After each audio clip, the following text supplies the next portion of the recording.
He is live. All right. I forgot to double check to make sure my microphone is.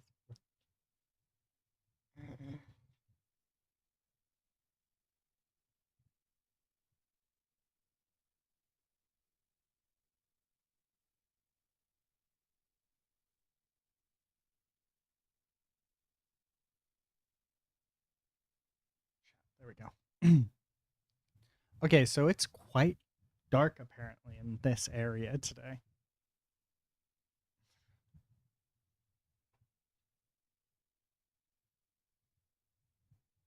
I guess it happens. Okay, so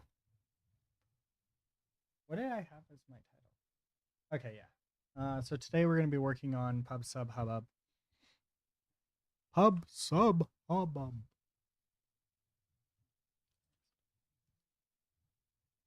I was going to do a thing about it, but no point.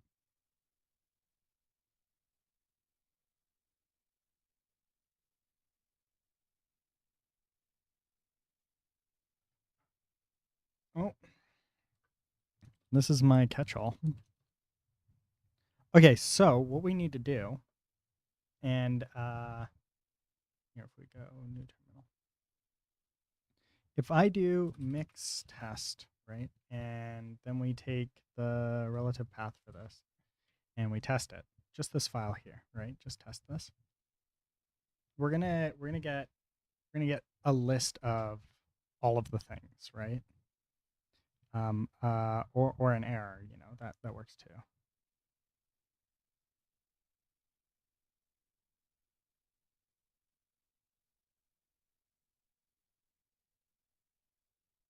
What?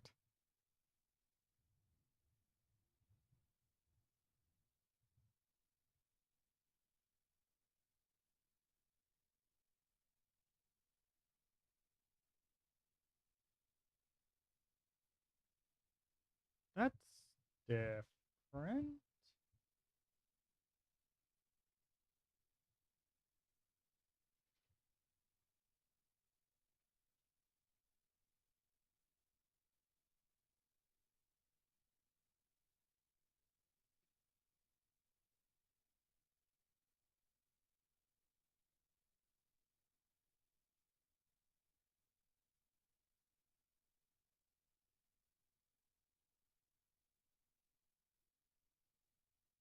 Okay, so what's going on here?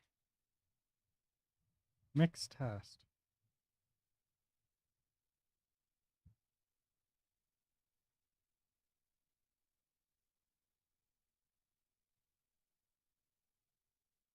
Oh, I'm in wait, what?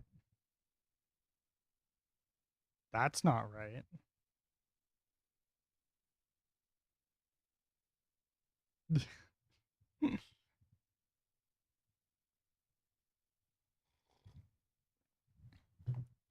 That explains why everything was not working.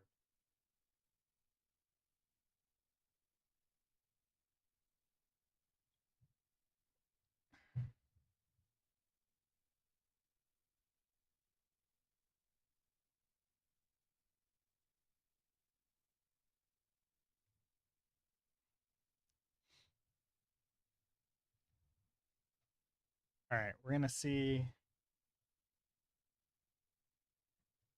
everything, all the things.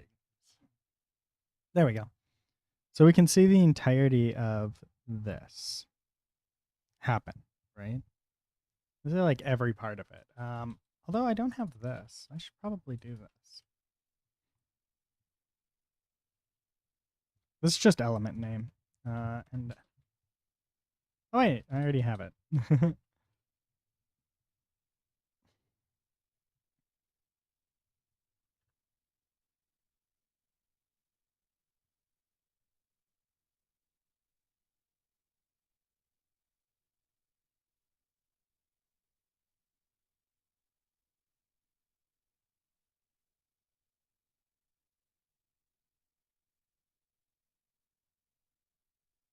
There we go. Okay, so now if we do this,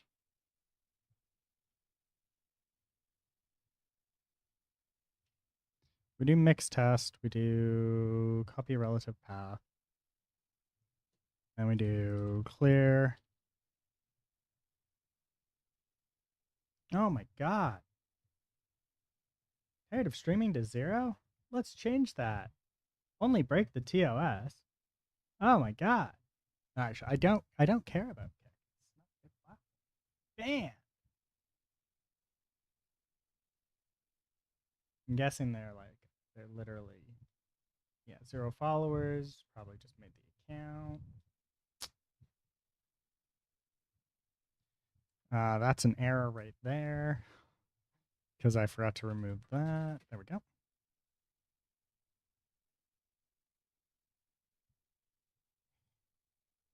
See, this is what annoys me. That's still in the bottom corner there. That's still showing up, even though it shouldn't. Because now I have to go over to here and I have to remove that message from 2 spots in order to moderate my chat. Which should be 1 spot. I should be able to do it from 1 place, not 2.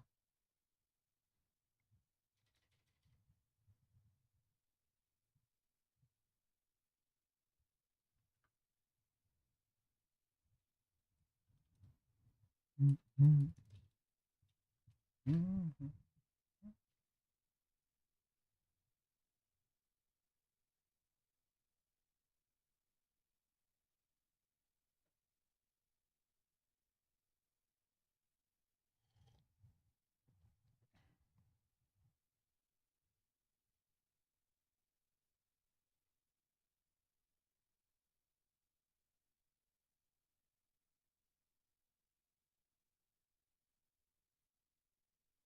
What's going on all of a sudden? Like,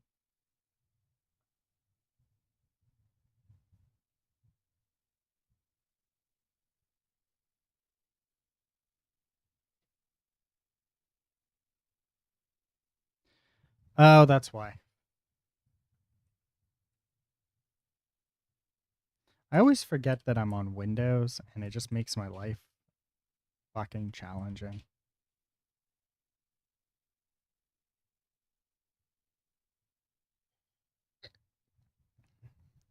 Windows is the problem. Why does Windows insist on doing things different than every other fucking operating system under the goddamn sun? It's like all the other operating systems use /. What does Windows use? \. Why? Because Microsoft.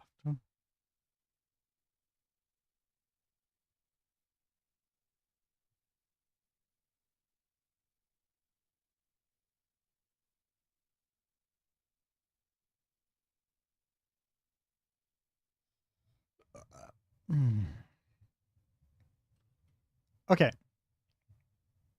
Yeah, excuse me. So, what we're gonna do is we're in a black hole.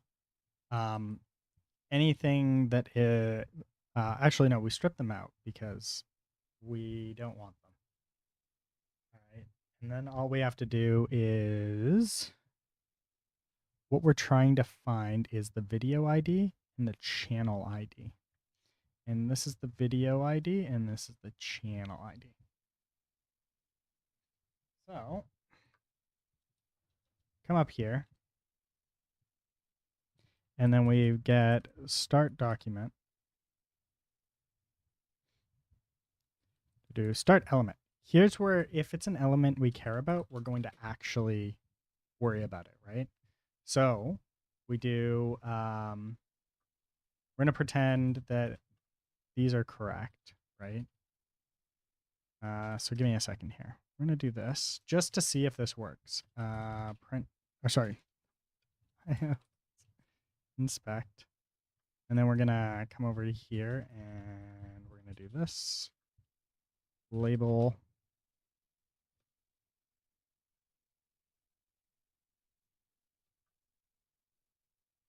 Because I don't think this is necessarily correct.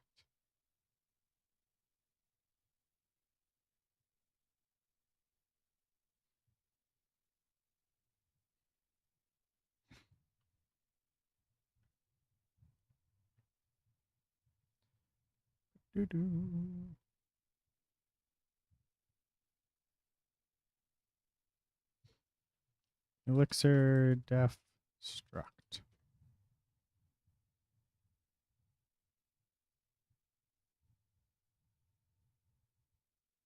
Oh, okay. So that is correct. Yeah.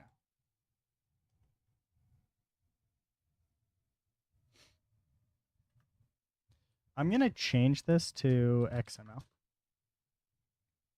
because I like the like it a little bit more. So we're just going to do that XML. Then we're going to come over to here and we're going to rename this file here. Which also means that we need to rename this file here. There. Beautiful. Okay. So this all works now. Hey, it did. It was perfect. Oh, amazing.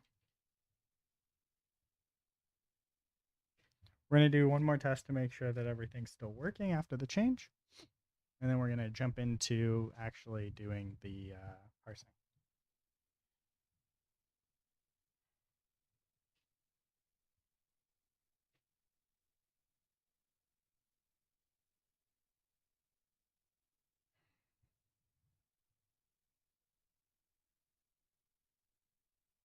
Wait, what's going on here? That looks right. Oh, right.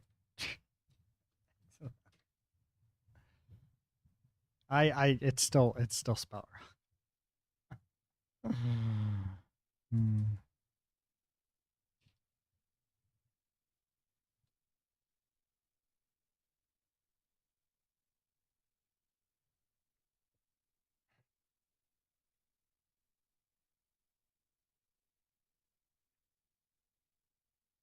Look at that.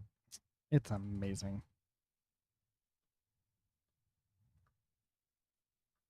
I like the ergonomics of this more.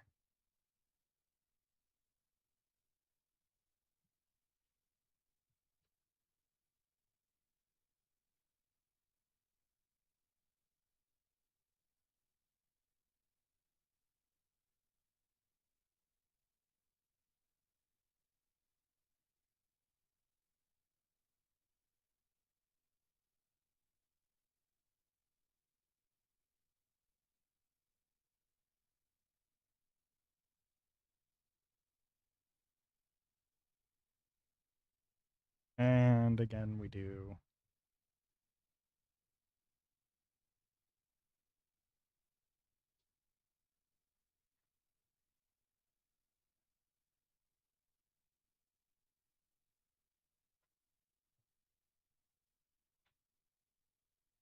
this is not a particularly well documented system. Just FYI, for anybody who's wondering, it's not well documented. the YouTube stuff, that is. Okay, so here, this here one will become our fallback for characters. Although we technically don't need it, right? And what we want is if state, and then because state is going to be a module, right? What we care about, and then equals. We're going to do current. Current is going to be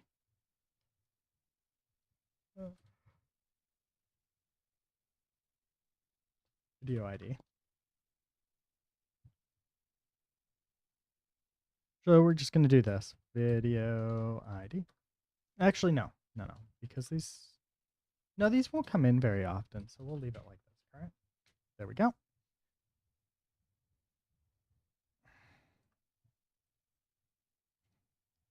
And then in the data, right? So state.data. And then here we're going to do video ID.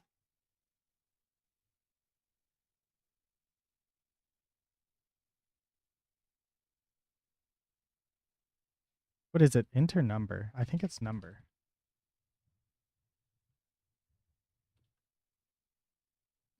Mm.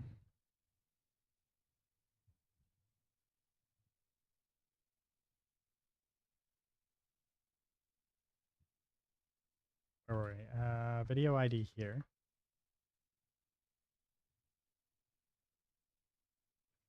Right. Then we do data.video ID equals video ID.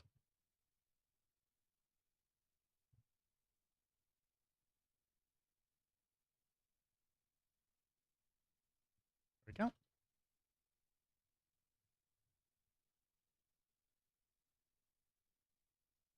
That's not correct because that's not how that works.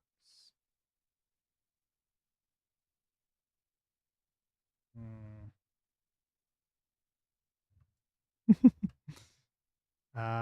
Elixir update map value.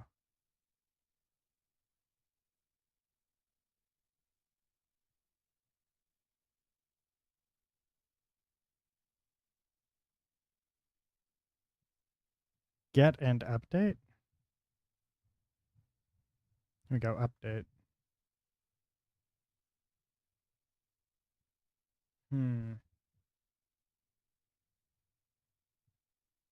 I always forget that this is a problem. Okay, so I don't think I care about this data here, and I more care about just having this, and then I care about channel ID.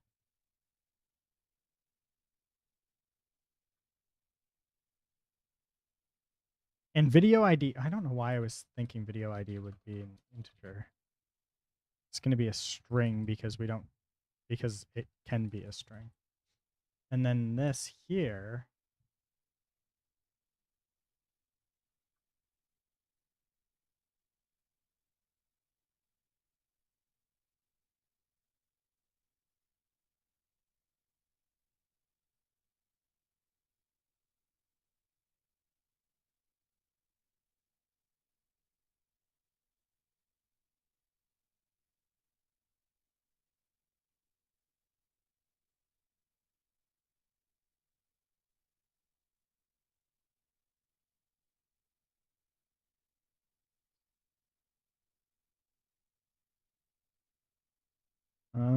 if key is passed in map, then the existing value is passed to fun, and its result is used to update the value of key. If key is not passed in map, the key.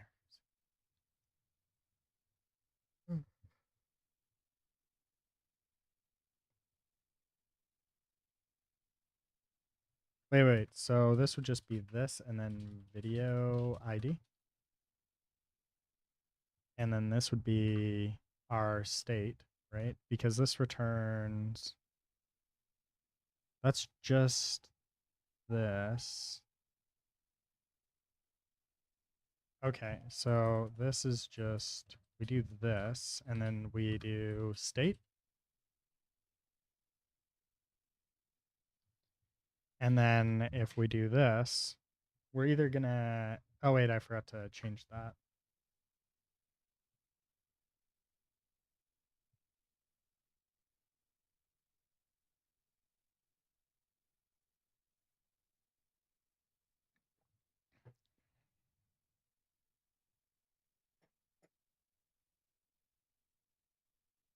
Did it work? It didn't work.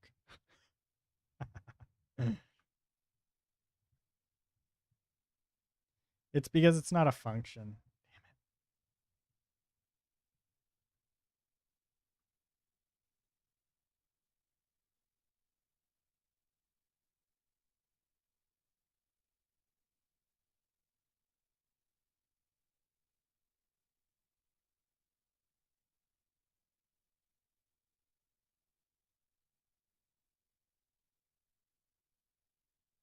This might work.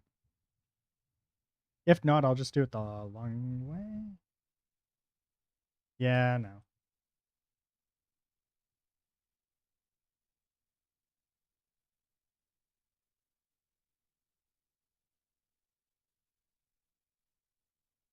I think this should work.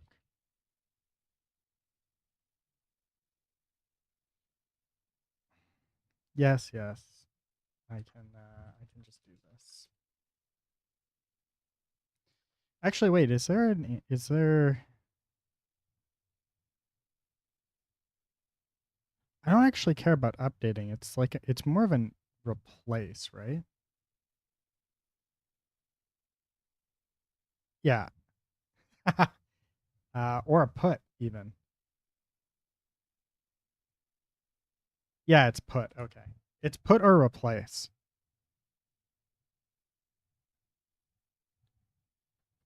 We're going to do a replace.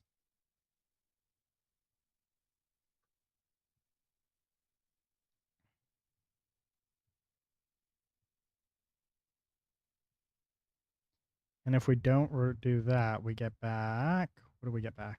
We still get back a. Interesting. Okay. Video ID. There we go. And we'll do that.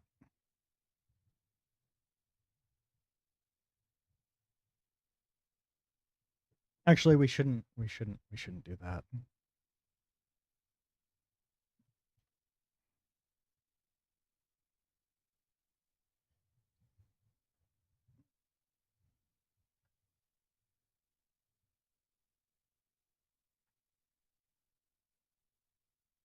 Video ID did not change.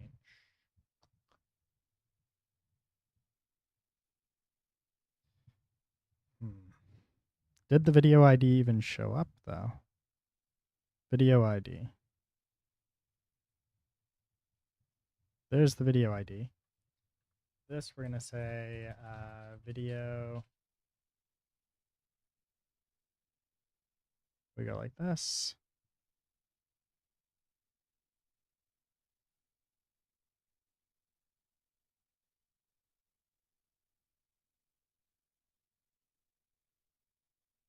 There's so many of them that I might have to go in and do some trimming here. Yeah, there's some. So what we're going to do is we're just going to drop some of these for now because they're getting in the way.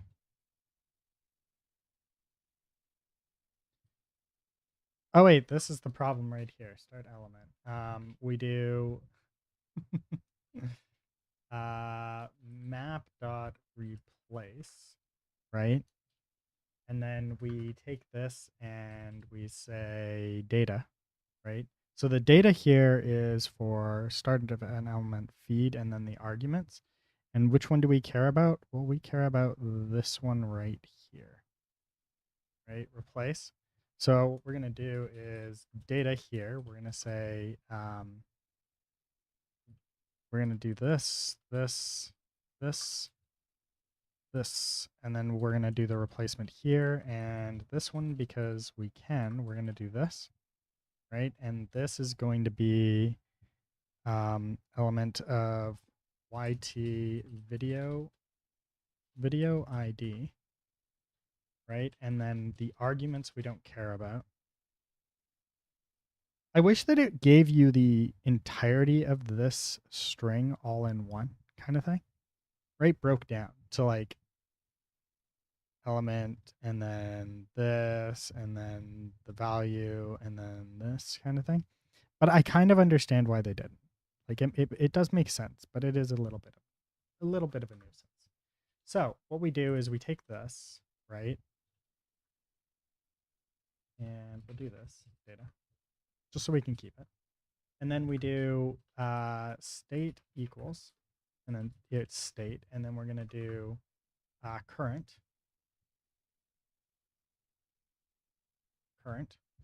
and then what we're going to do is we're going to give this the current value of video ID. Or we do is we do this equals element. Yeah.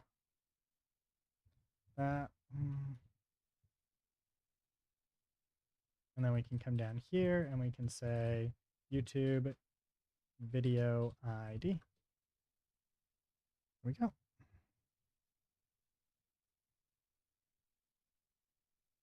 Now, if I remove a bunch of these, like that one, all the other ones, now we should only get 2 IOs back.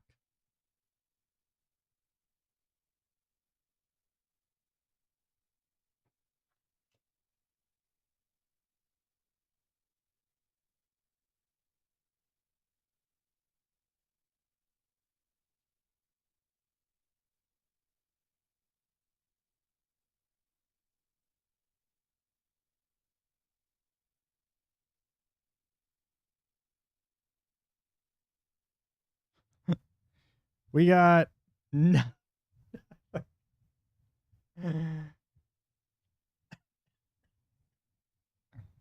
out of 10.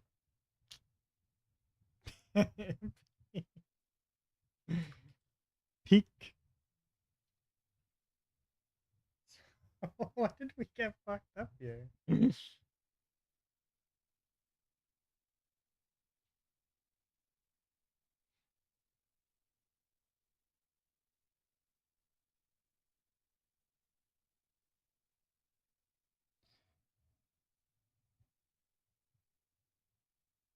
I'm working on implementing PubSub Hubbub. How are things, Jamar?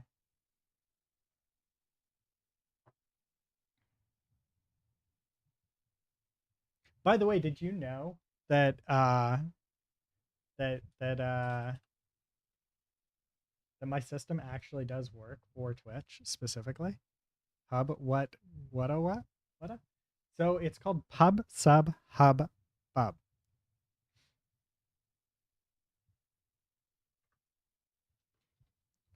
Pub Sub Hub Sub Hub Bub.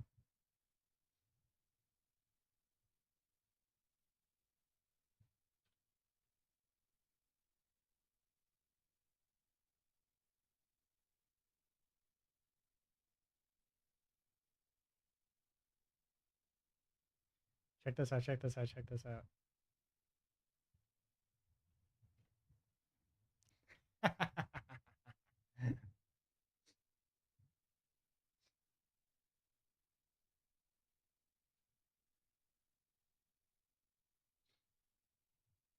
What it do? So PubSub Hubbub is the actual official protocol for how YouTube sends push notifications about new content to servers. So Twitch and Kick both use something called WebSockets, which is a newer protocol, which is based loosely off of PubSub Hubbub in some aspects, but in other aspects not so much. Kind of. I don't remember the exact correlation between the two. They're kind of similar, but they're kind of not at the same time. There are pros and cons to both, but so PubSub Hubbub is an older protocol that Google made and so appropriately named. PubSub Hubbub. Yeah. So this is a Google protocol for sending notifications to other servers, other services, right? Notifying other services that something happened. Things like RSS and stuff like that. Very robust system. Not a bad system necessarily, but it's archaic and nobody uses it. Like Google's like the only people in the world that use it.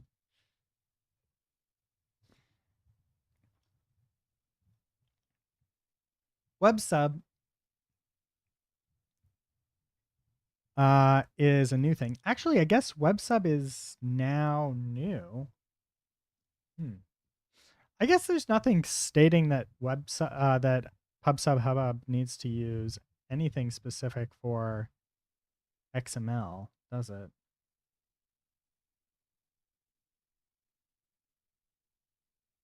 Oh, does Twitch technically use it too? Twitch, web sub? Is it web sub?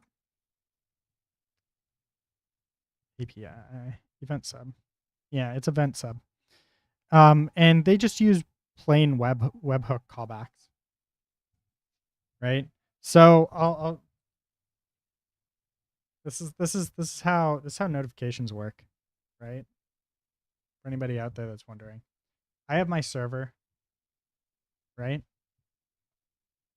My server has a path, right? Slash web hook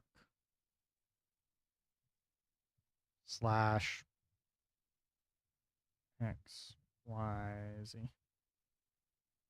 So you just create a chat that connects with all the platforms. Yeah. So the idea is that you've got this chat here that connects with all the platforms, and this is upside down right now. The newer versions aren't going to be.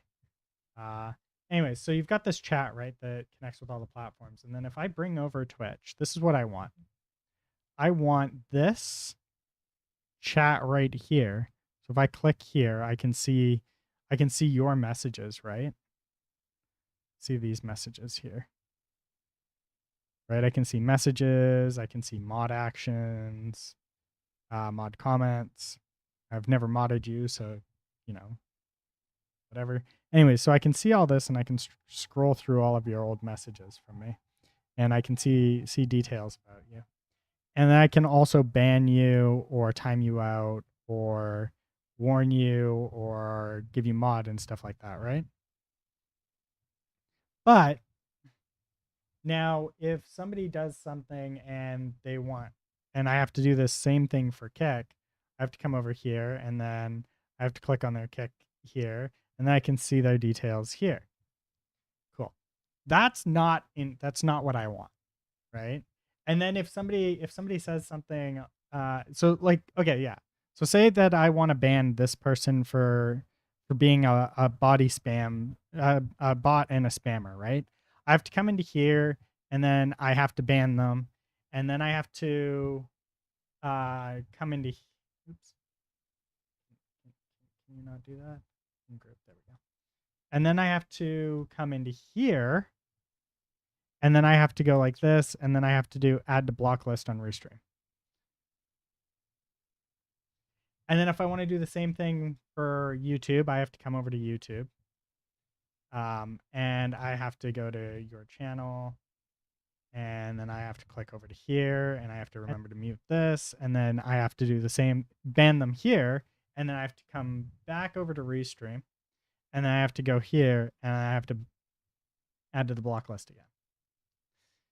And then the same thing for Twitch, right? So I always have to go to two different spots, minimum of two different spots, in order to deal with spam messages in the stream.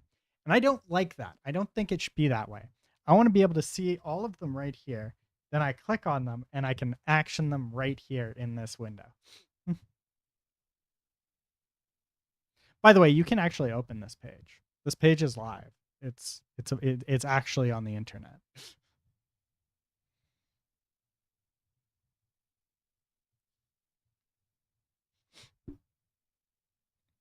Yeah. But so there, and then we've got the server, right? So this is like, say, the Twitch server was TW, right? And then a message comes in, and then the message, and then they send the message over to my server, right? And they hit this API here, and then I can action it. And this is just a post.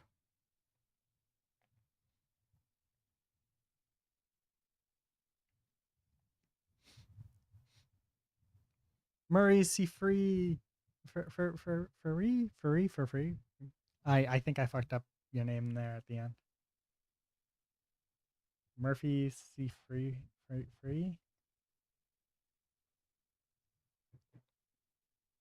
Welcome back.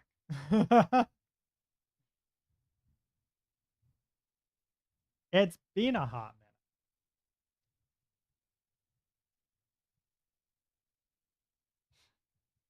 Yeah.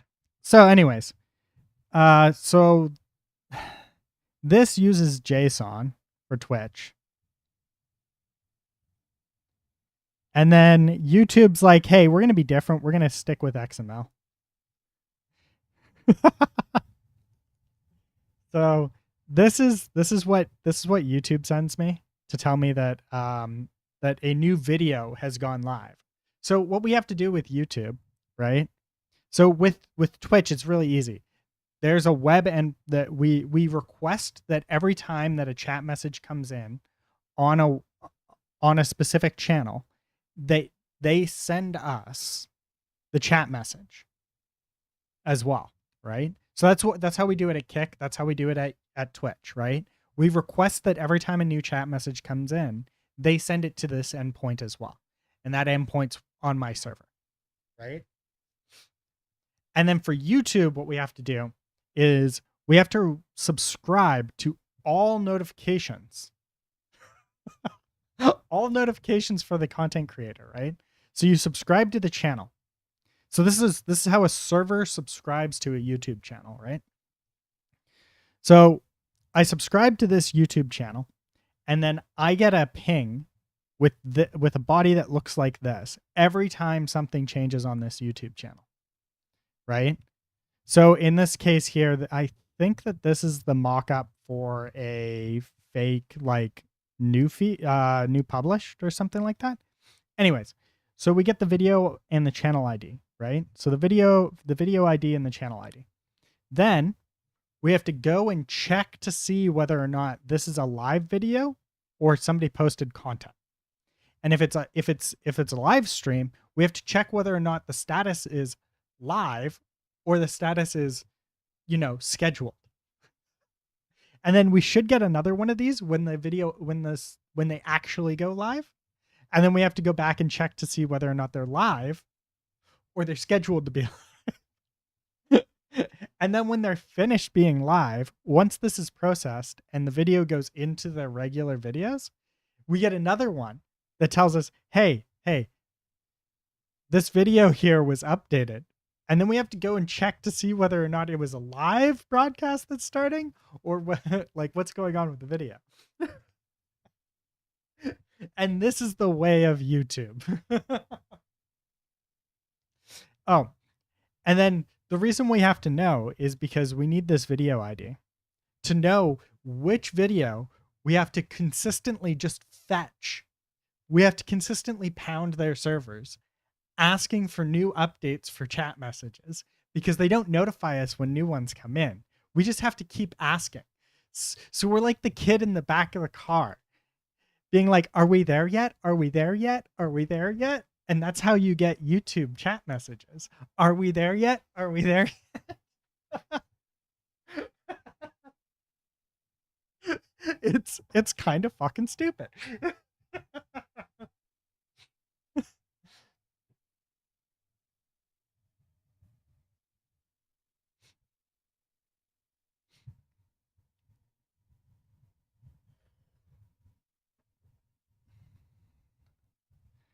Oh, and then also, this is another brilliant thing about the YouTube system that just absolutely love the YouTube system. YouTube fetch message live broadcast message cost. So there's a cost, right? It's 5 points. This is a 5-point request.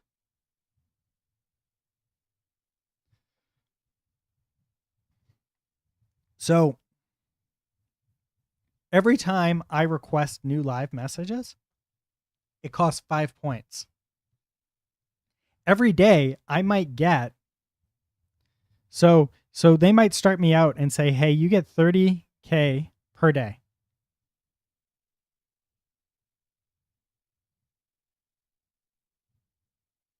Okay. Now, if somebody does a 1 hour stream,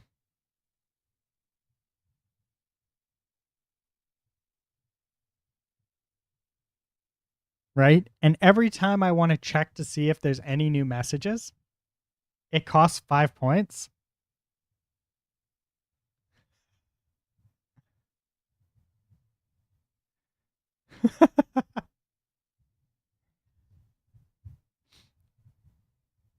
I have 30 points.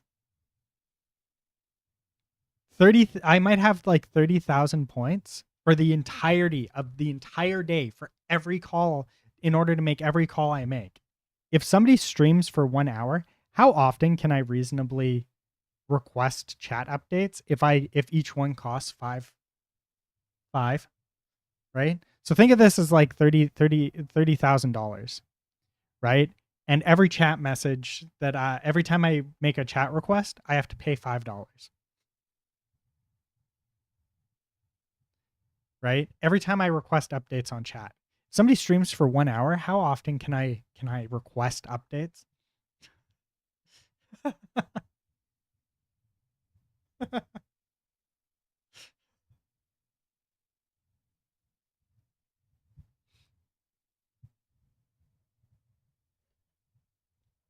I know why they did it this way, but this here should be free.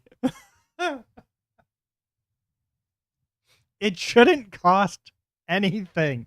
It shouldn't cost points if this is how you want this to work.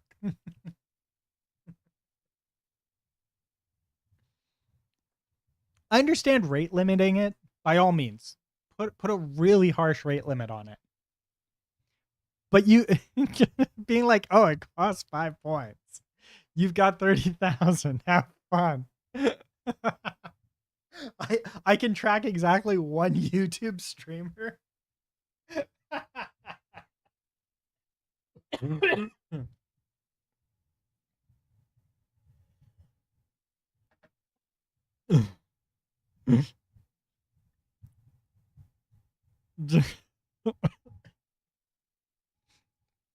Correction, I can now that being said, I can upgrade.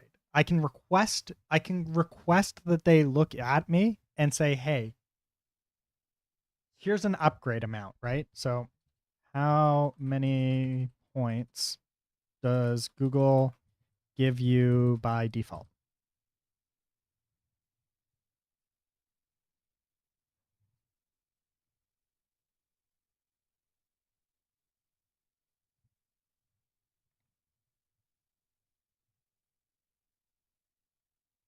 Does how many points does Google API?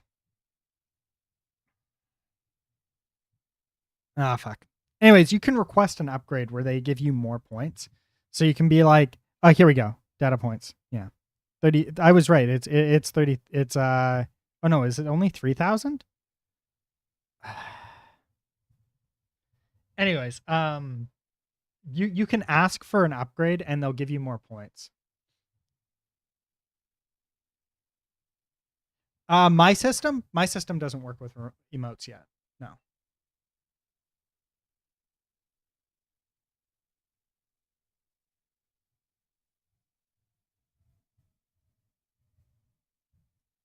My system's super like early days, dude. This here will work with an emote eventually. I just don't know when, right? Like it's going to take a bit.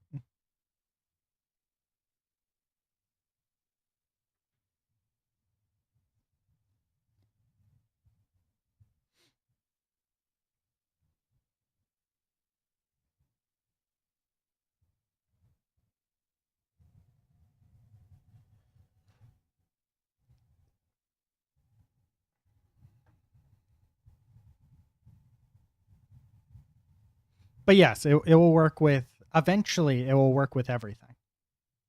Eventually. Yeah. But I am one person and I'm still trying to get the base functionality worked out because I have to write an XML parser and then I have to set this up. And these subscriptions only last for 1 day, so you have to like resubscribe every day. You have to resubscribe on a timer, and then when they come in, you have to make all the all the HTTP requests, and then I also have to petition Google for more allocation and request that Google review my platform to make sure that it qualifies for them to release it, so I'm out of testing phases and into actual production, because right now YouTube's still in production. The YouTube service is still in production. Like, even if I put the YouTube service so you can actually like click through and do the OAuth, it won't allow you because Google will hard block you because my service hasn't been approved yet. So like I have to write into Google and say, hey, can you review my product and tell me whether or not you agree that I've done enough to notify the users and stuff like that of everything, and that you will allow me to take my product outside of testing phases into a production stage. And then I have to also be like, hey, so I know you just said that I was allowed to be in production, but I also need a higher allocation of points because I have to pull your chat messages for live broadcasts.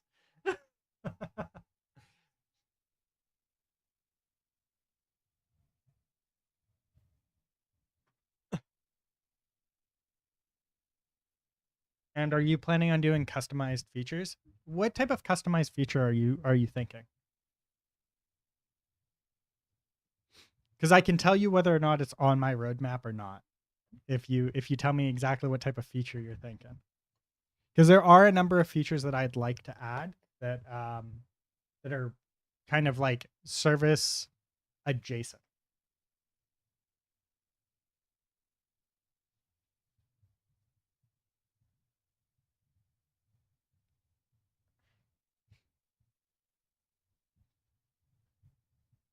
Oh, it's actually really easy. Like actually it's not difficult to actually get the allocate, like to get all the like Google to pass you through that stuff. It's not that difficult.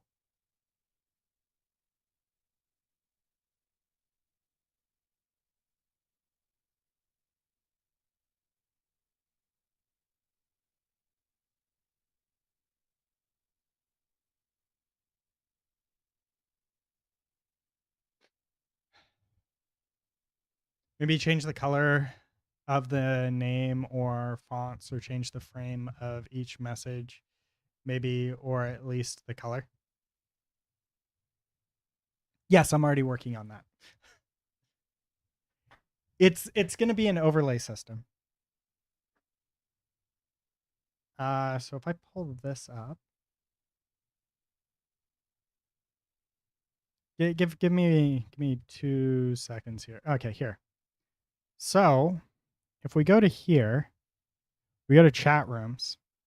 No, not chat rooms. We go to chat. There's the admin page and the overlay page. The overlay page, this one's specifically for OBS, and this one's specifically for you.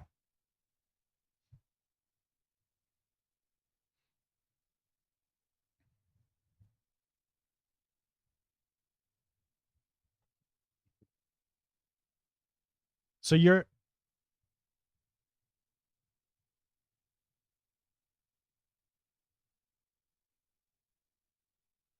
huh?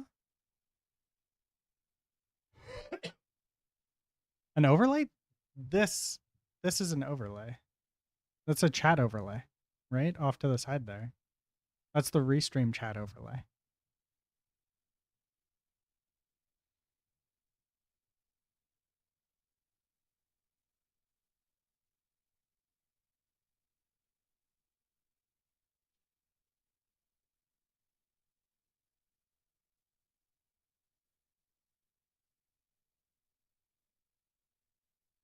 This is a chat overlay.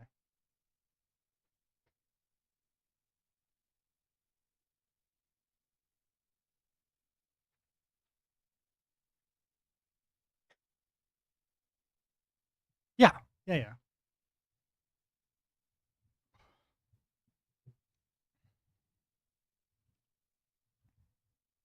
Ooh, I shouldn't do that there.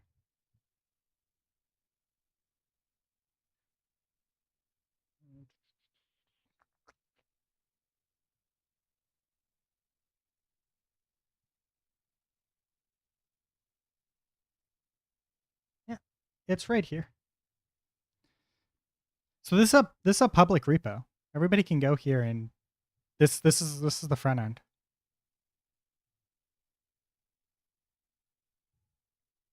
So if anybody wants, they can come here and actually take a look at the like pages and everything like that and actually customize them. And if we go into here, look at CSS, chat themes. So we're going to have a default chat theme, and then we'll just have a bunch of other files right here that are just CSS files. And this just styles the page, right? So you can do whatever you want. And then I'll push these periodically, right? And because they're just CSS files, we can save things and stuff like that. There's ways we can do it. Yeah. It'll all be on local host.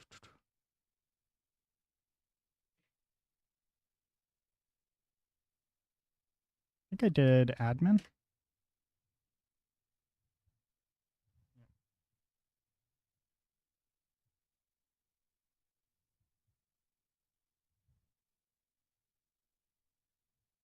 Hi. Okay, so this. Okay, so if we go back to here. So here's my connected accounts, right? So I have Kick, Twitch, and YouTube all connected. Although Twitch is the only one that's actually set up to receive actual messages. And then we come over to here. Here's my chat rooms. And then here you can see that I have this flagged is on, this flagged is on, and this flagged is off. And then you can just and you can edit the names or add new chats. So what this allows me to do is this is essentially like this is a custom chat here that only contains what you want it to. So this one here doesn't this chat here doesn't have any messages being sent to it. This one in production should have Kick and Twitch, and this one should have just Twitch. That way, if I want to have a chat that only has one or has two or three, then I can have this overlay. I can have multiple overlays, right? All powered by the same backend. And I can moderate them all theoretically from like one spot.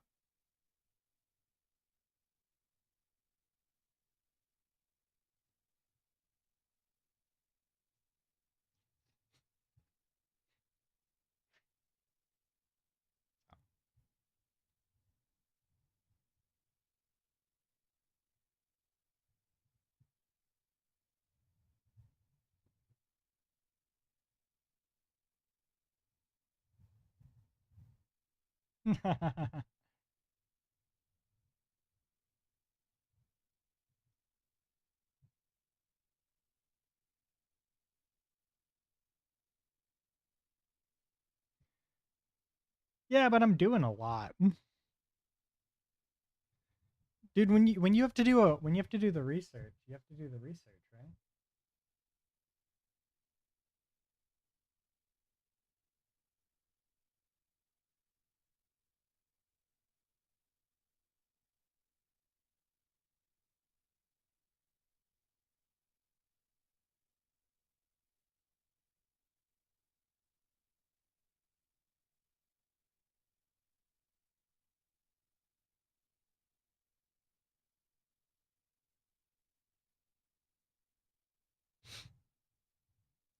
What was it? It was 7 TV, I think.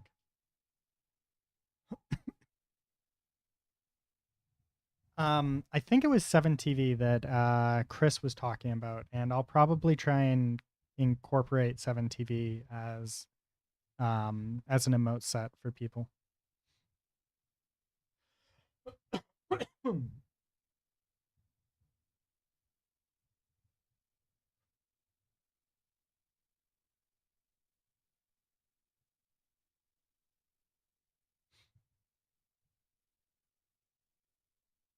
Pet pet.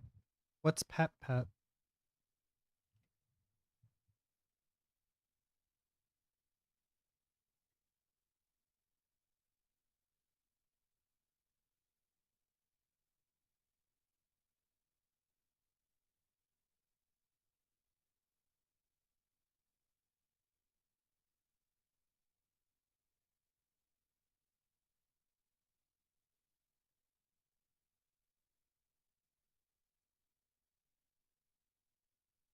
I remember Neopets. Do you remember Neopets?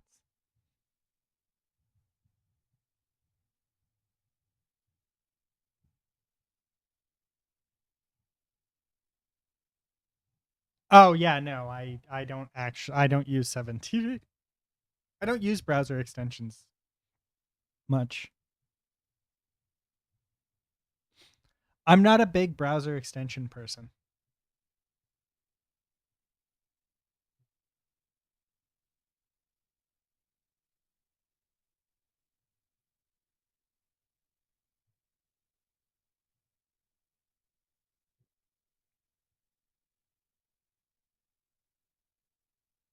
Huh? W? I don't get it. Elaborate.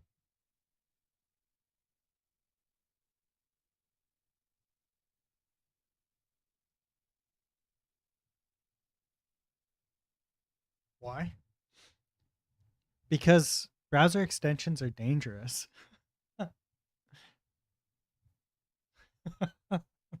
Like straight up. Actually dangerous.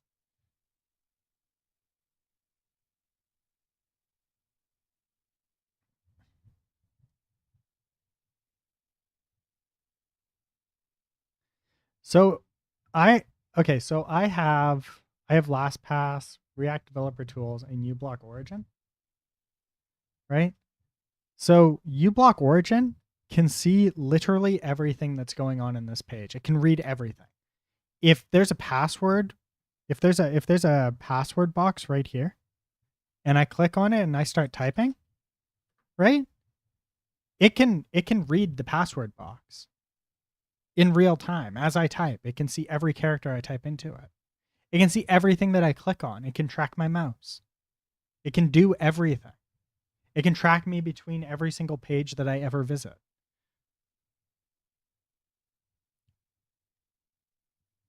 It can inject malware directly into my browser.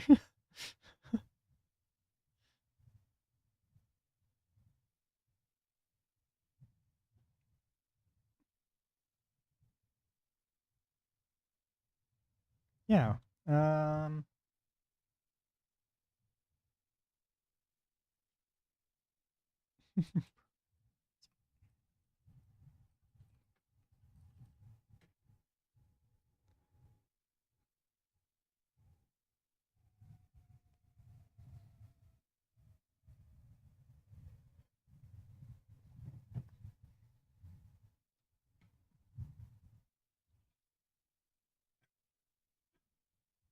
browser extensions have more permissions on your PC than a website does.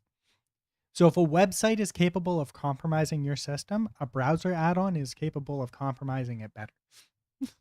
It's easier. The trust, because you as a user have said, I trust.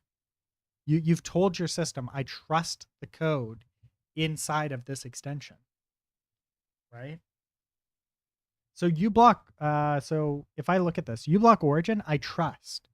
It's open source by a guy who refuses to take money because he doesn't want to be compromised. He's actually just a good guy, right? He does it for the love of it. React Developer Tools is made by it's made by the developers of React. And if you're doing React, you kind of need it. Comes in super handy. LastPass, I pay them not to hack me. I might feel compromised from the pure charisma.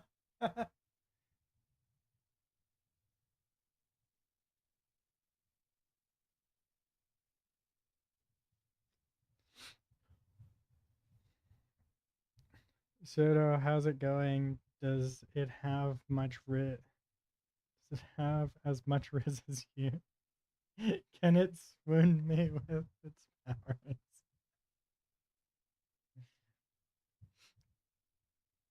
No, so Jamar, I just there's not like 7TV. I don't trust the extension to run in my browser.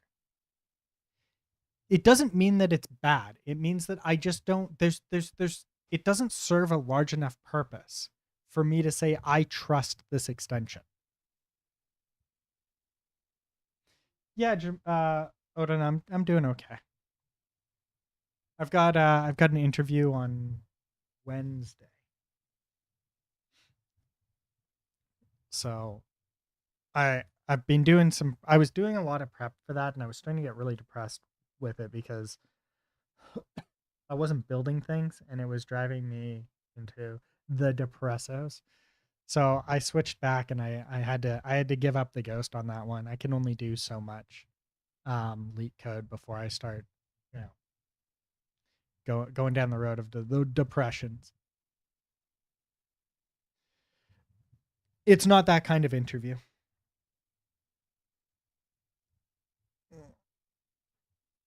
It's a technical interview, so it doesn't matter how charming I am. It matters. It no, it's like it's like one of those art take home tests, effectively. But yeah, so like at the end of the day, it's just like it doesn't matter how charming you are. It matters whether or not you can do the thing.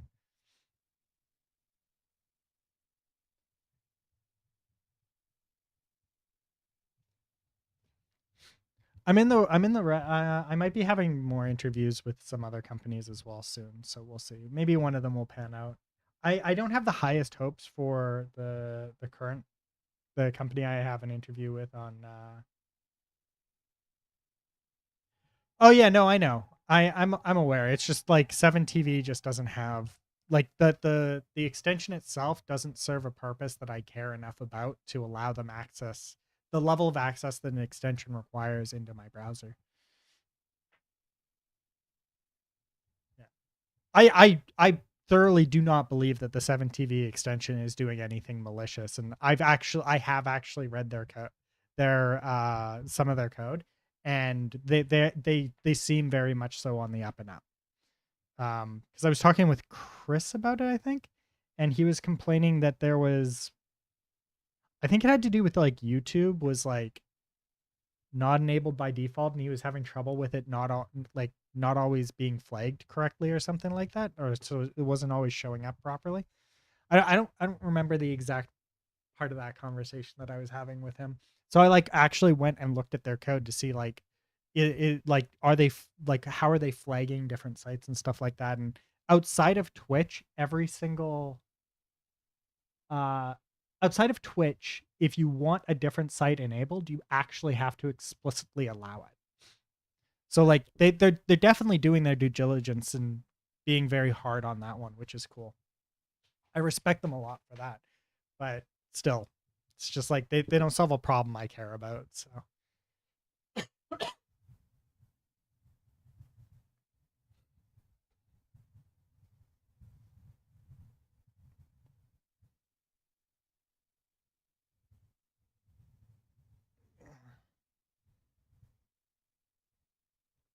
I still don't understand where 7TV gets money from.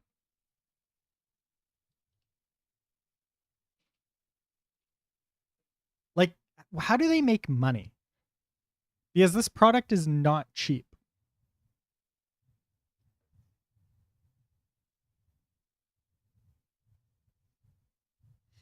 I'm gonna dismiss this ad. Yeah. Privacy policy, terms of service. Yeah, how do they make money?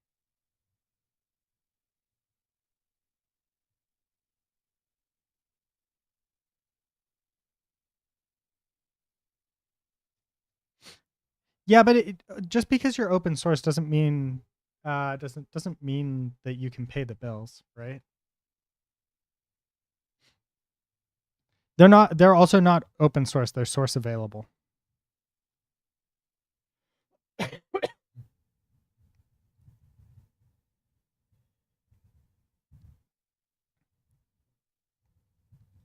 Source available is a bit different than open source, Jamar.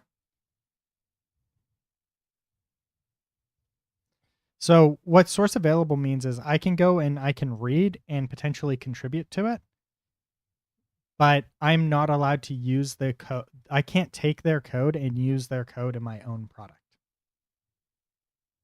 Right? So like I couldn't take the source code that's available from 7TV 7TV and roll my own version of 7TV, right?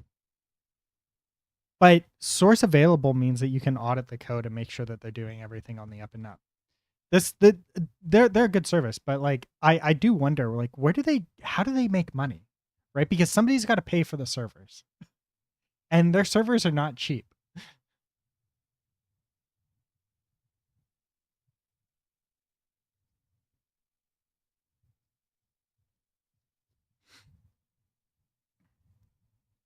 Yeah, it's got to be donations. What do you think about having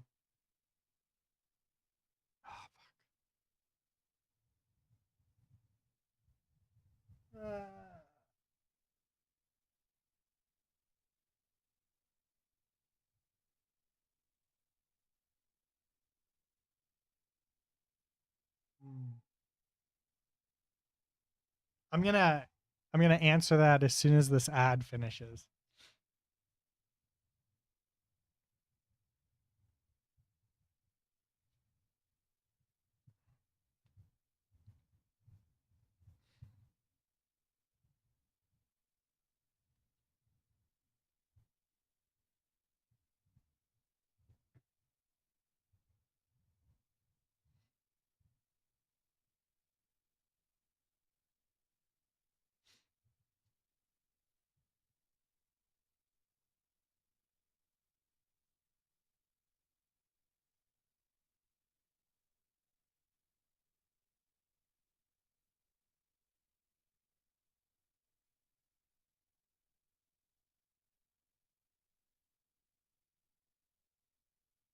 Do do do do do.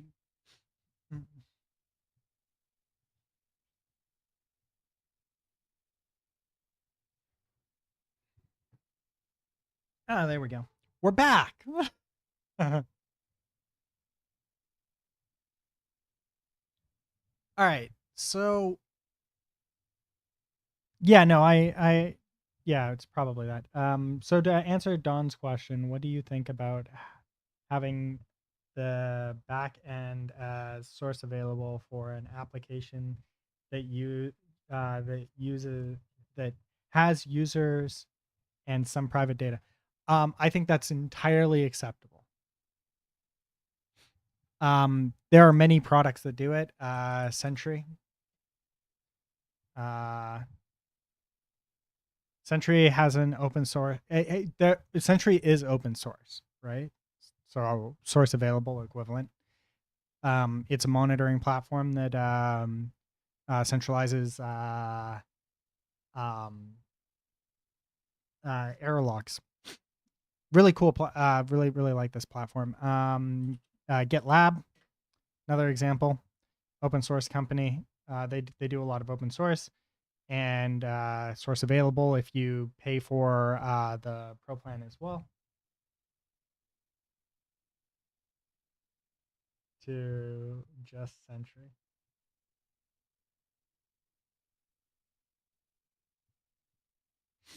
No, I'm talking about the platform. I don't know who Sentry the streamer is. But yeah, no, Don, there are many platforms. It just like in some aspects it's actually arguably better, and in some aspects it's probably worse, right? So it depends, right? Like if you didn't put your private keys, if you don't hard code your private keys into the platform, and you do it through environment variables and stuff like that, then all for it. If you've put secrets into your code, don't do it.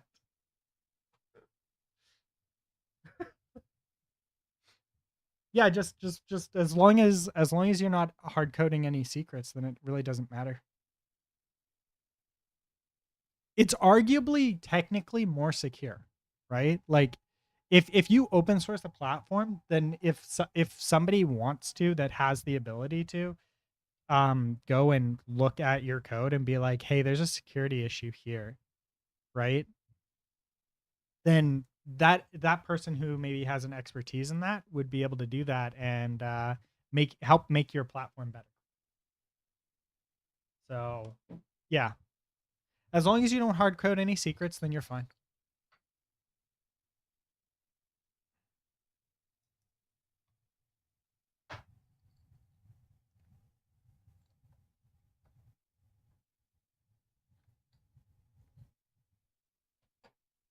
It does, but it also doesn't. You're eating lasagna. Thanks for asking. You're welcome. I didn't even know you were eating.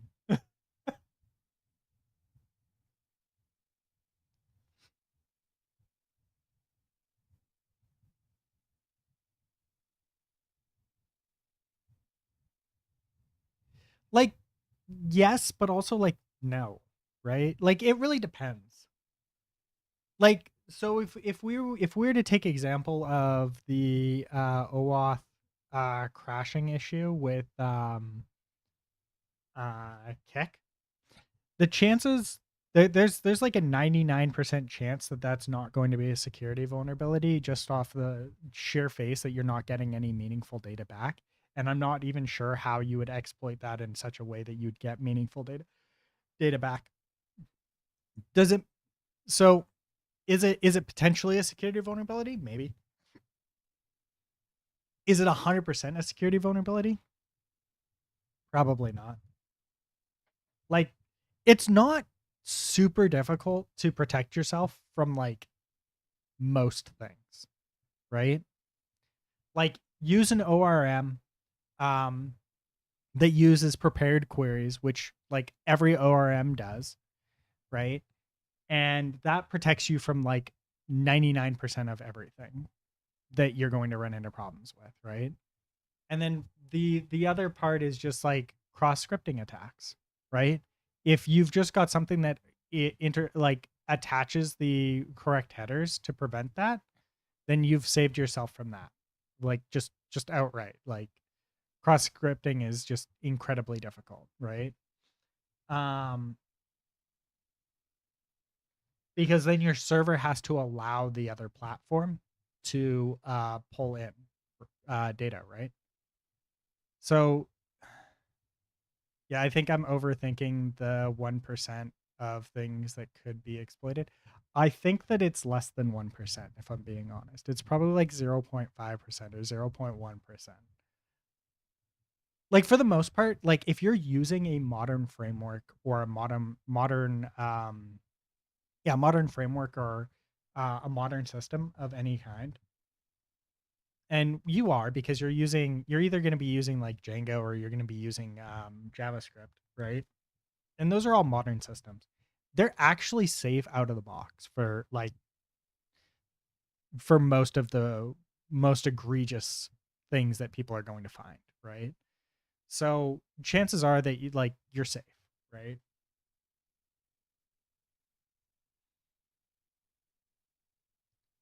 Jenda sounds cool. Django. Yeah. Yeah, like you have to do something pretty stupid to be open to certain styles of attacks, right? Like by default, if you use an ORM, you're pretty much safe. I say pretty much because like there's always edge cases, right? But the people who can find those edge cases are like they're not they're probably not attacking you. So you're probably safe, right?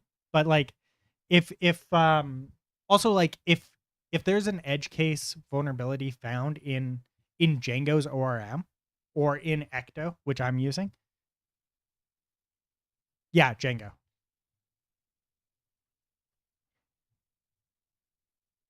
It's a web framework in Python. Um, no, it's more like if somebody finds a vulnerability like an SQL injection vulnerability in the Django ORM, your platform might be used as like your platform at most could be used as a test case to prove that it can be a vulnerability.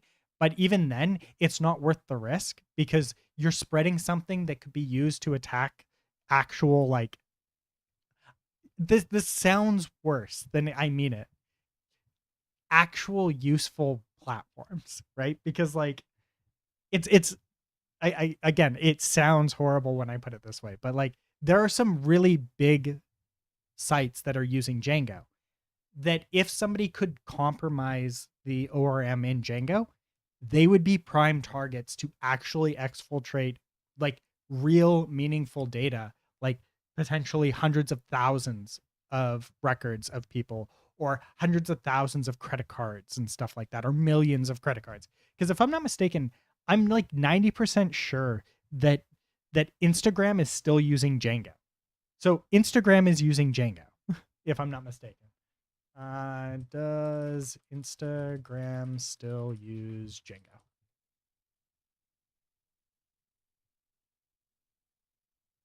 Uses GraphQL, ripped out the ORM, and use their own. That kind of blows, but yes, they're still using Django.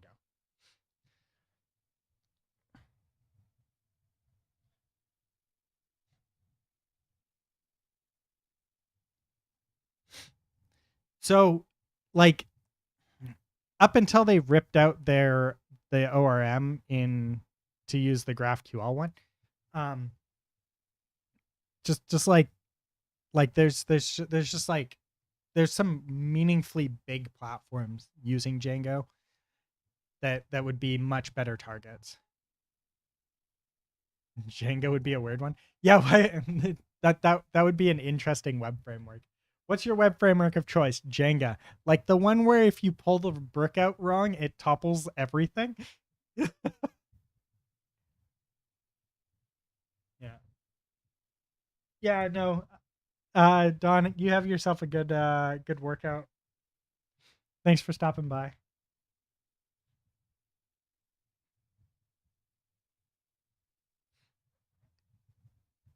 It's always good to chat with you, Don.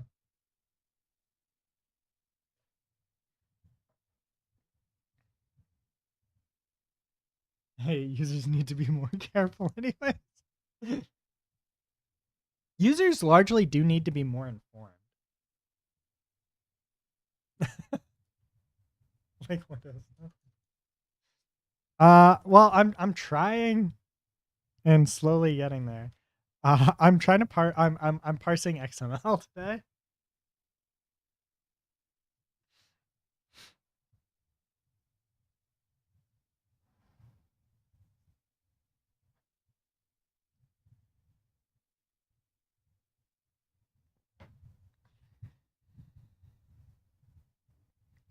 So we're working on YouTube's pub sub hubbub system.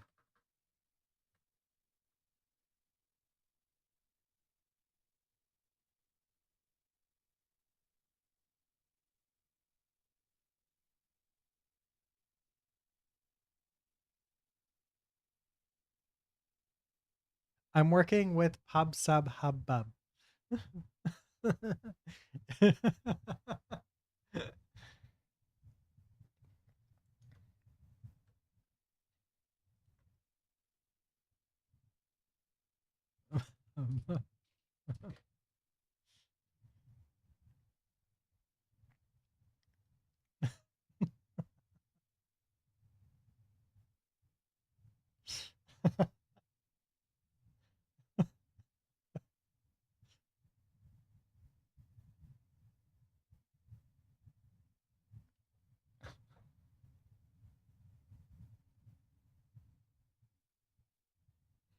Okay, I just ate, but I can go for a sub.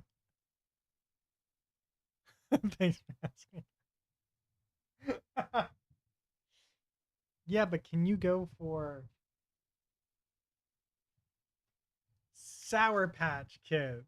The green. The green screening. That's fucking fun.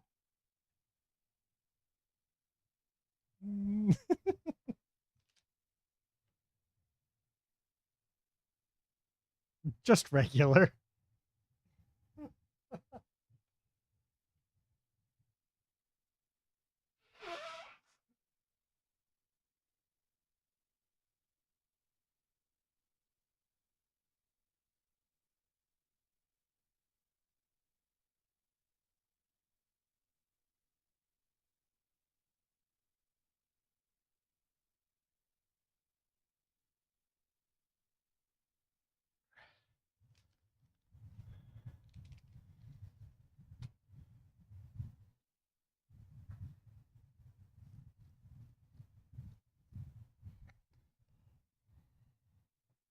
What would web taste like? Every now and then you'd bite into one and it'd have a razor blade in it.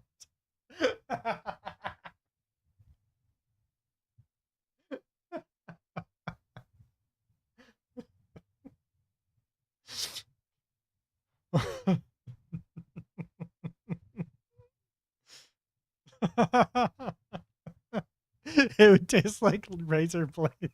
It would taste like pain. It would largely taste like blood, razor blades, and glass.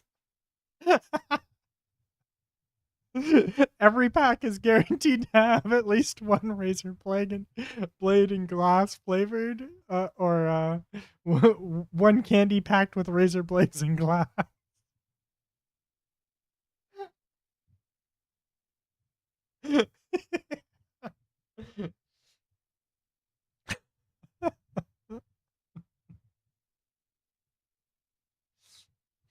There'd always be at least one that tasted like cobwebs and dust.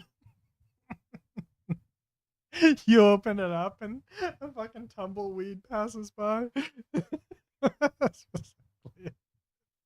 Get the toxic pack. You'd open one and it would just start screaming profanities and racist slurs at you. What's it taste like? Web.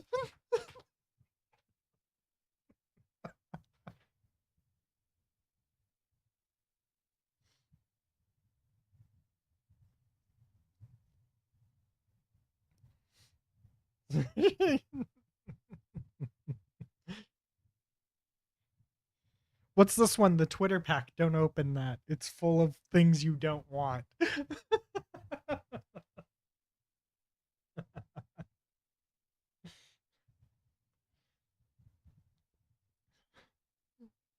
It's like when you open up Twitter, you have to flip a coin. What am I getting today?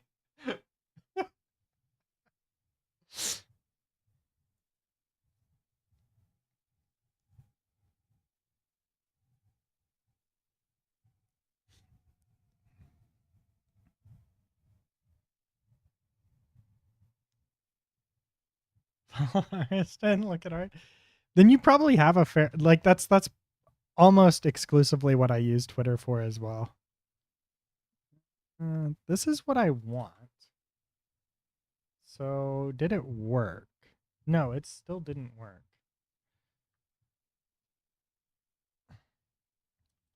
Oh, it was because I didn't do this right.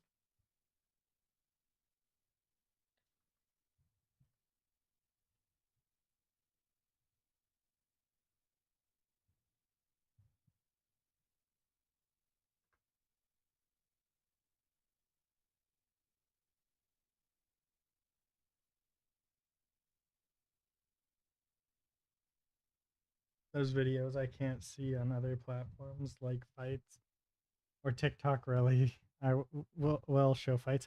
I just don't use TikTok. Like straight up. Don't use TikTok. My stepmom was actually surprised when I said that. She's like, I got addicted to TikTok, and I was like, I've never used it.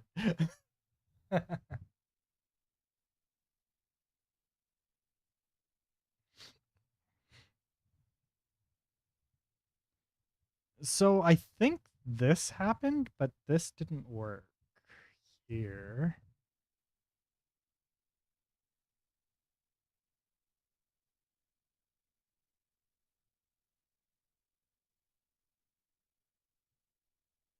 See, I'm definitely winning on that one.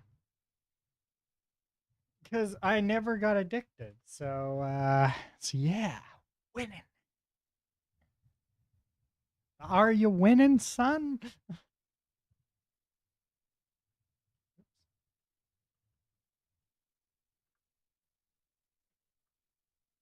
My refusal to ever actually use the platform. Oh, wait, that's why. I forgot to delete it. Elixir map. Functions. It'd be a replace. Or it would be delete. No, it'd be a replace, yeah.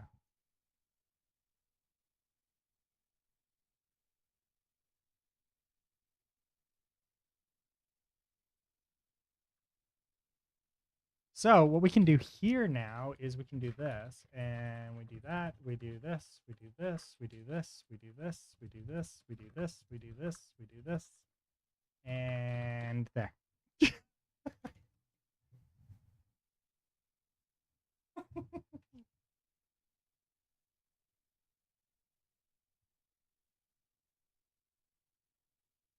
I've been in more class. Even being in class sometimes on TikTok when they were online. Wait, Mecca, how old are you?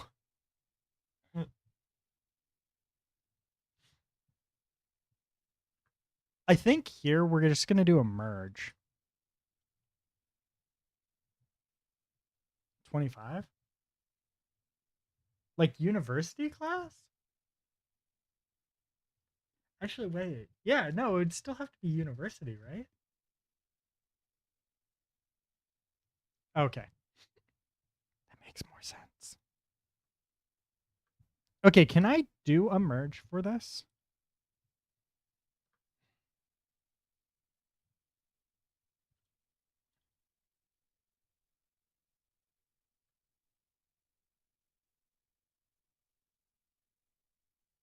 Video ID is video ID. Yeah. Then why did it get removed?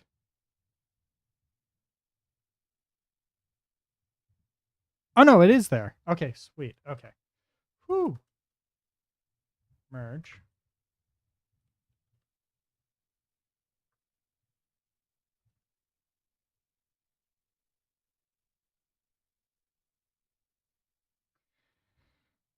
Let's just do this for now. We're just gonna leave it.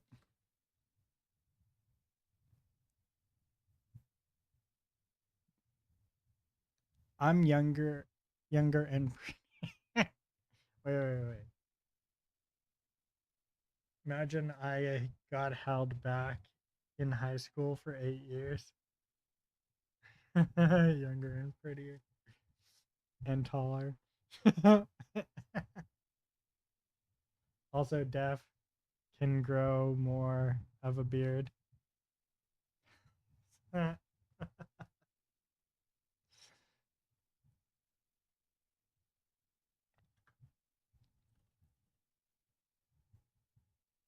gotta shave it off every time. Jomar grows facial hair. I have to shave my girlfriend asked me to shave. I'm probably shaving tomorrow.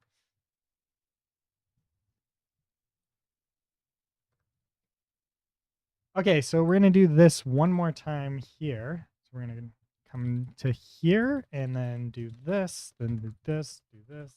I'm gonna come over to here and we're gonna do this.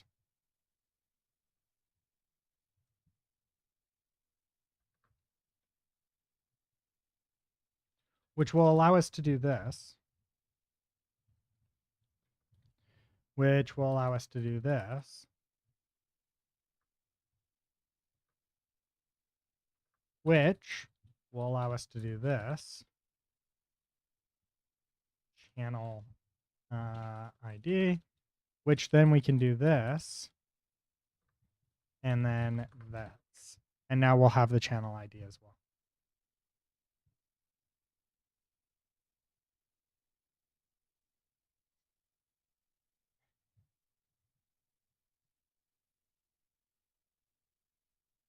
Wow. Jamar, you don't sound like somebody with facial hair.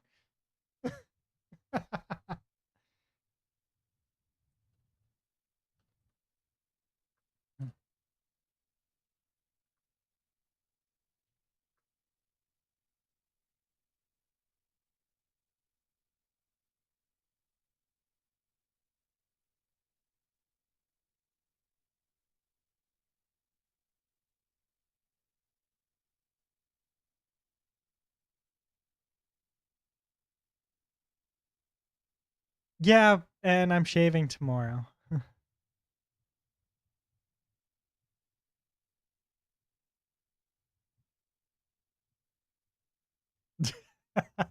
I don't know. Something about you just sounds so young and innocent.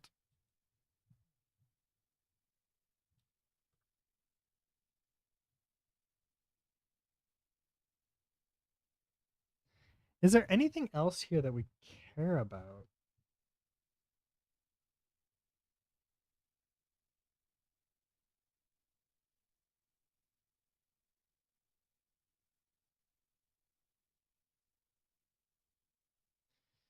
There's the there's the title. Do we care about the title? I don't think we do.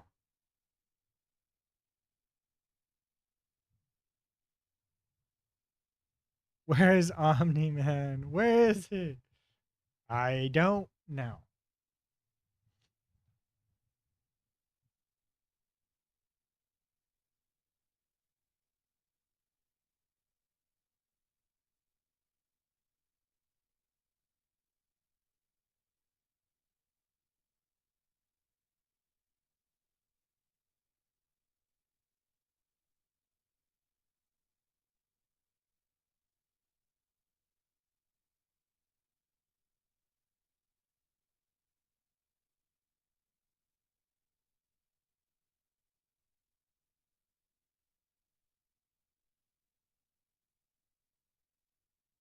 By the way, how much is the how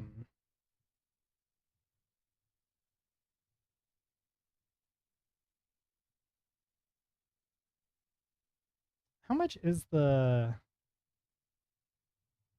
I really got to get rid of this. Save me, please. Um how much is the drawing? Oh, 10,000.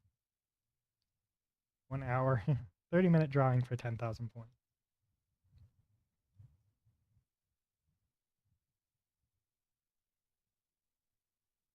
I saw you react to it. Submission count. Saw you reacted to it.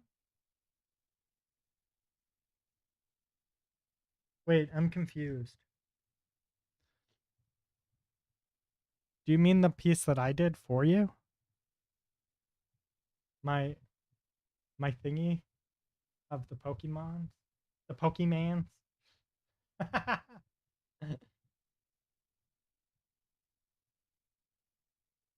Look at my Pokemon. It's a beautiful Pokemon.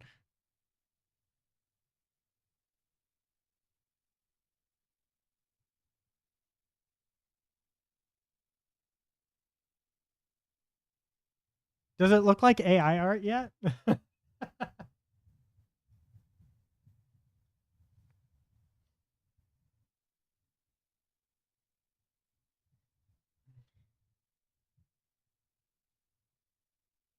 Iku's Shu Goi Poggers. I don't think I understand. Weeb. Hey, you leave my Pokemans out of this.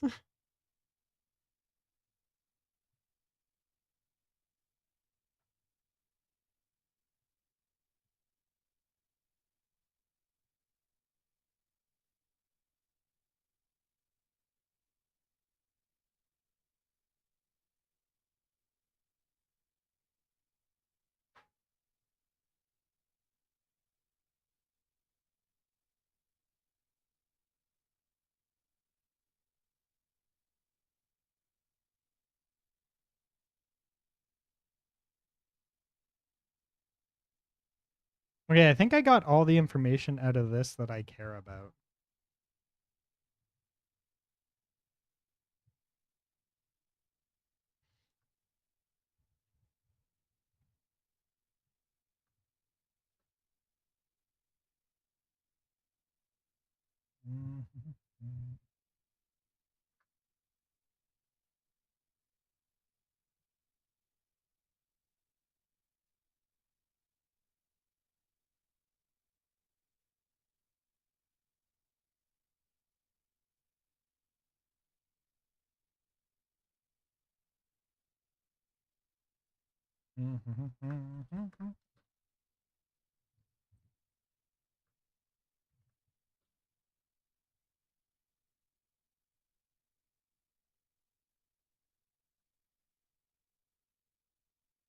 Pseudo, have you seen?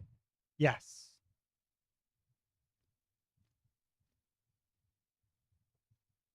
Yes, I have been watching it.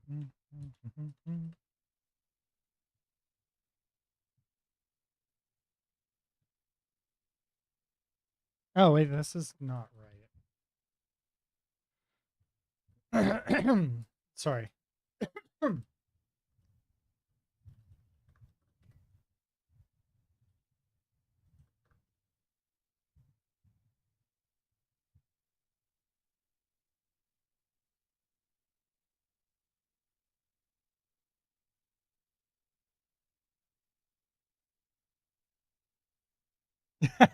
Yeah, all the trash. Have you seen what the creator looks like?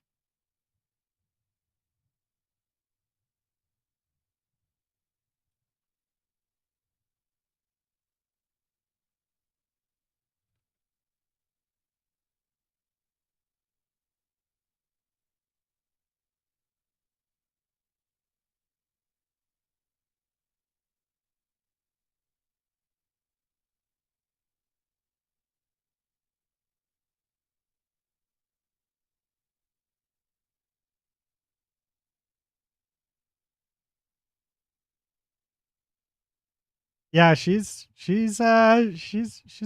pretty dope. She looks like she'd be fun to hang out with. She could be fun to hang out with.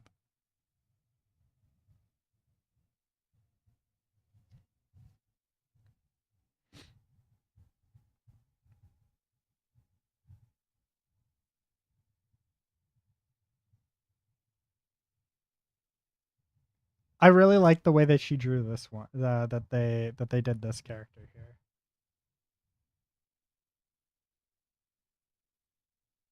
I'm surprised they have a legit. Do they actually?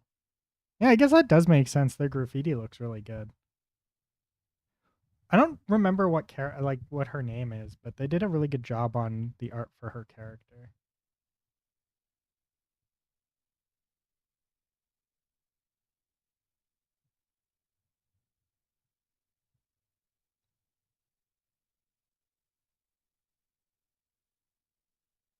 She's doing it. She's rocking the fucking platforms. I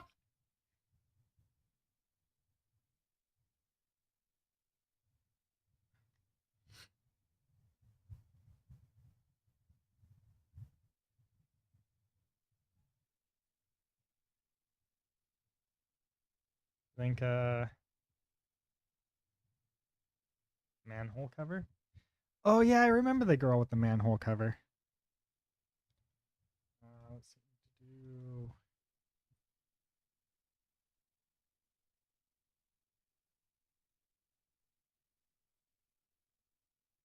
What was it? Was it? No, that's Team Child. Interesting. He was in the most recent episode, wasn't he? Where was the?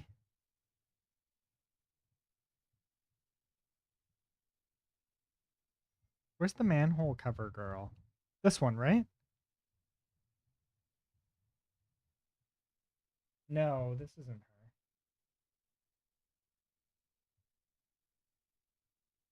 This one? Oh yeah. Yeah. I don't know enough about her yet. I like the artwork for this one.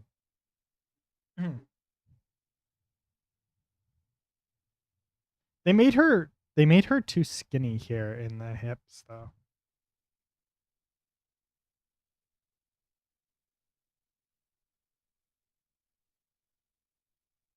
She jacked from carrying that shit too. The manhole cover girl? Yeah, manhole covers are not light.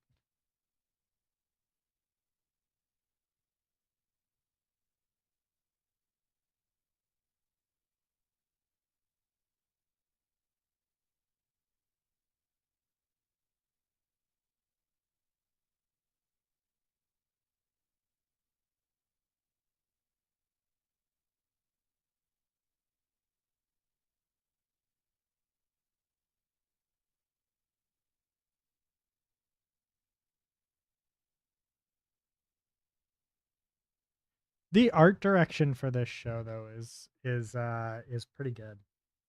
Like it's actually fairly decent. I like it. I like it so far.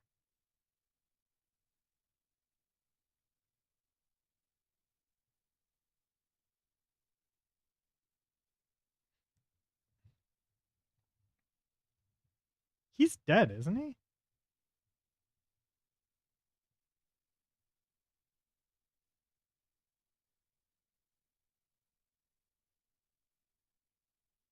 Anyways.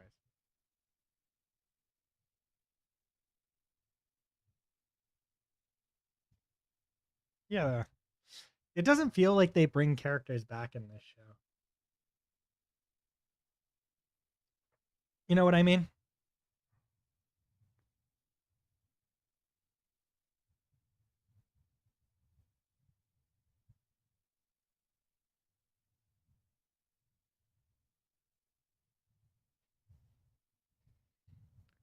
Jamar should just do he should just start teaching art online. Be like, "You're doing it wrong," and just start yelling at people. Haven't seen the anime bring back characters in a while. He does. He teaches me. He doesn't teach me though. He shuns me, puts me in a dark corner, treats me like a mushroom.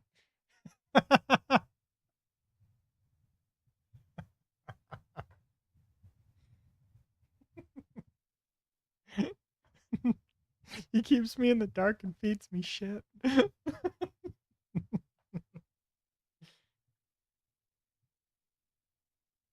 I've actually been wondering, and Jamar, you'd be able to answer this. What exactly are some good exercises? What are you talking about? I have never pushed back on you teaching me art. What do you mean I don't want to listen? You're the one that rolls your eyes every time I tell you that Python's easy.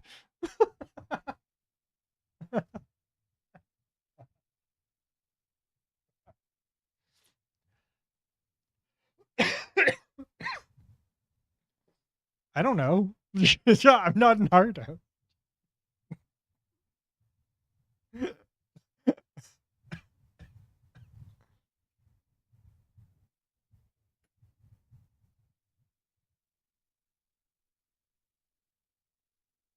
What do you want to do art wise though? See, that's hard.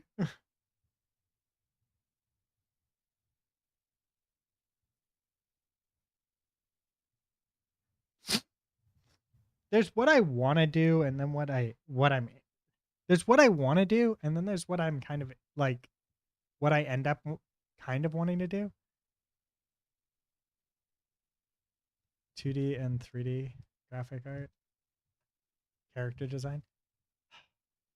Like, there's part so the it's a really hard question to answer for me because I want to say like 2D environment stuff is specifically what I'm curious about. But like I also find that I also just don't end up having much of a care to do it. But then when it comes to like 2D character art, I find that it's more it it's something that I tend to lean a little bit more towards, but I also care less about it.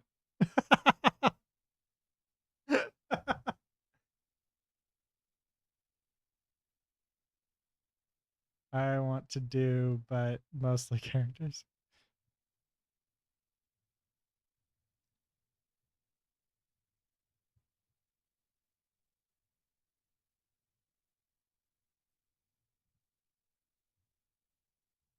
I already know how to do 3D art. 2D art is like I know the process of making 3D art, and it's just a matter of practice. And I know where I need to practice in order to get better at it. But texturing is something I fall apart at, and that's all 2D.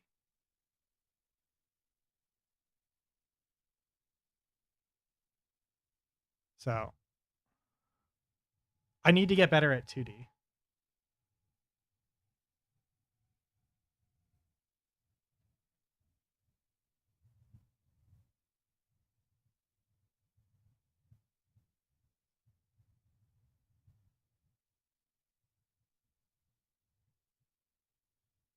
But I don't know what I want to do in 2D.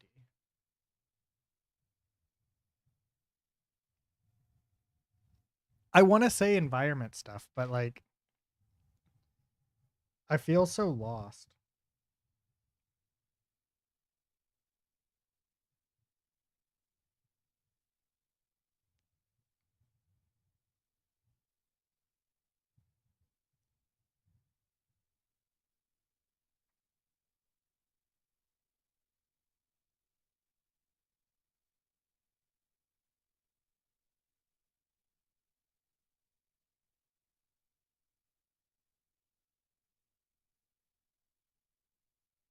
Fuck your color theory. No, I'm just kidding.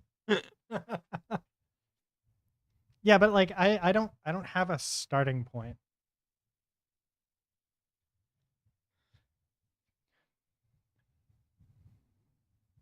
It's it's one of those things because like okay, so like with programming, I know what to do, right? For programming, I know what I need to do. For 3D, I know what I need to do, right?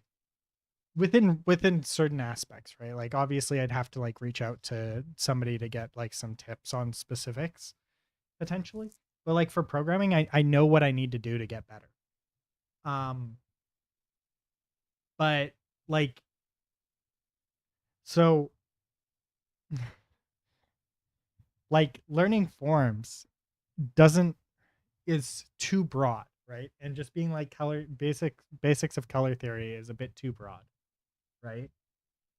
Because like I can go watch a video and stuff like that, but I need some way of implementing it.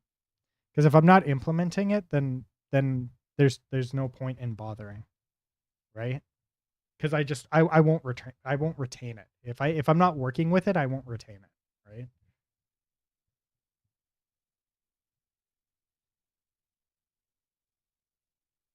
What?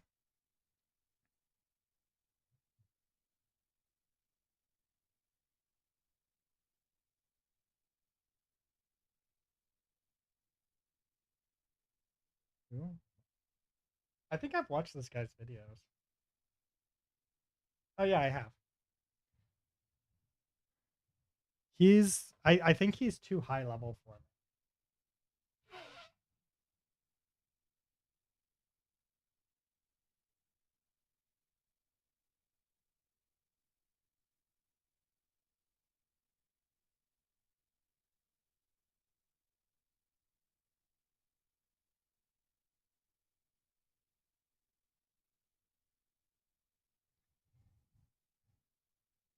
Yeah, but his stuff is too general, right? Like his videos are way too general. They're not specific enough.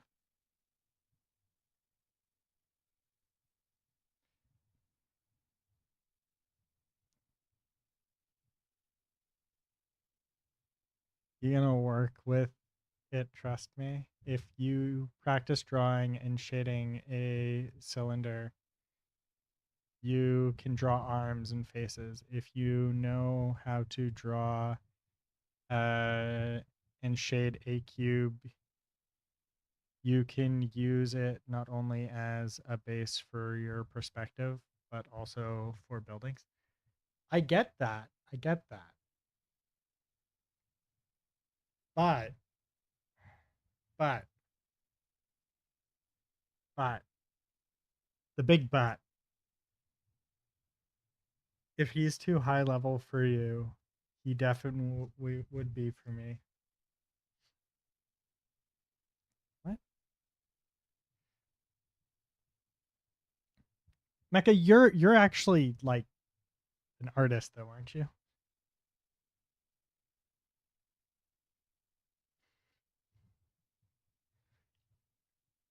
So so Jamar, I have I have a I have a problem, right? I can't I'm not going to sit down and shade circles and cubes. I understand that that is probably the right thing to do. It will depress me, right? That style of practice makes me depressed. I need to be actually building, making something that I feel is of value, or else I will be depressed.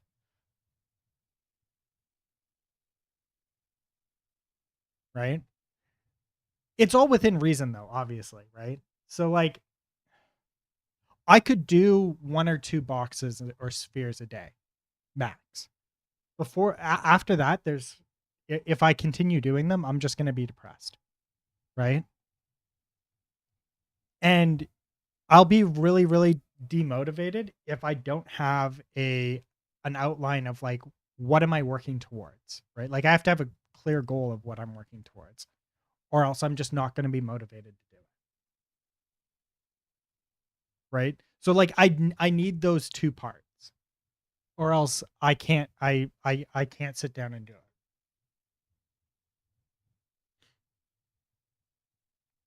So like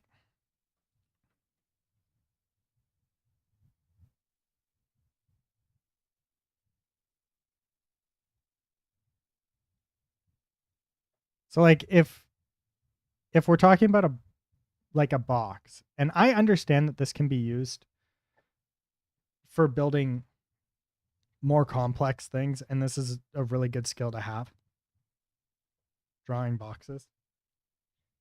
But like, look how pretty my box is, though.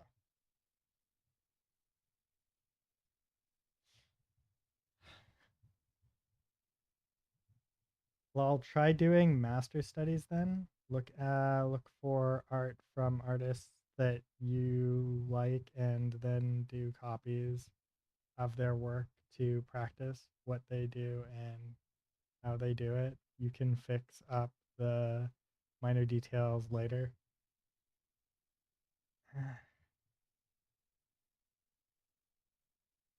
No, he's just yelling at me. He's mad.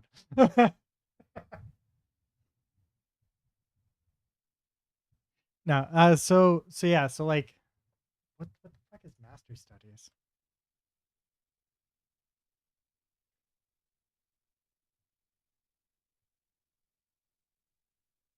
Oh, yeah.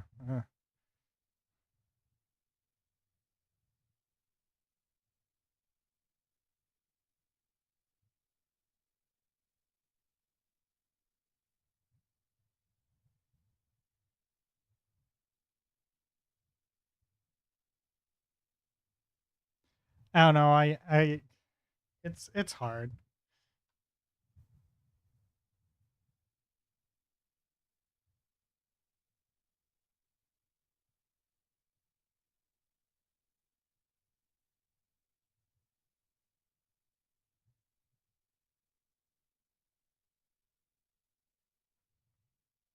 I I think if I'm being honest, I think the only way that I learn how to do art is if I take a class.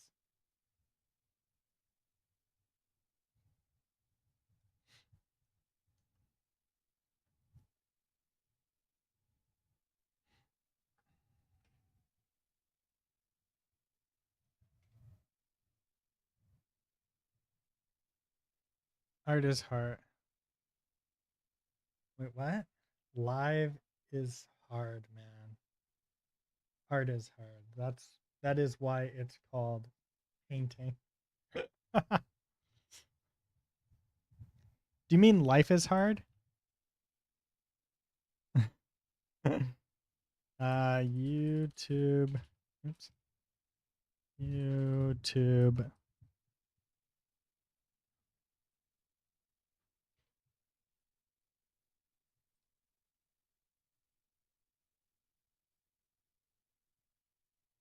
Video. Video. Oops. Video ID is video ID. Channel ID is channel channel ID, and then entries. Well, we're actually getting rid of this one entry stack. We don't need it, and we don't need.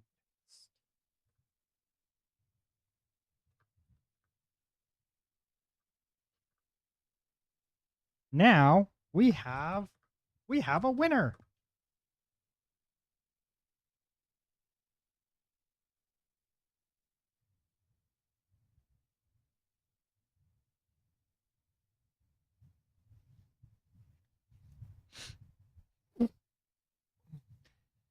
Ugh.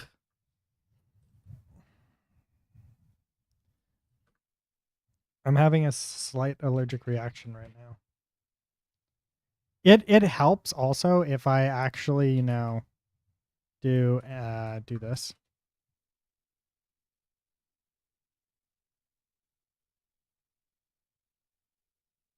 I thought I got rid of all these.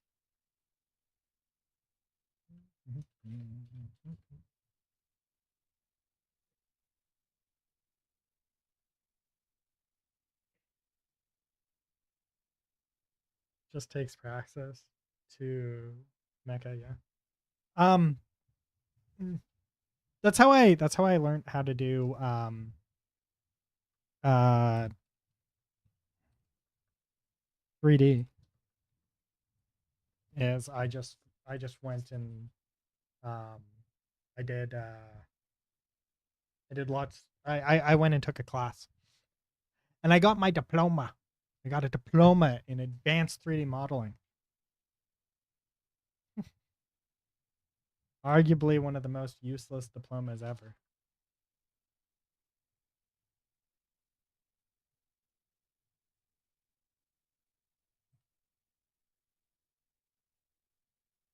Yeah.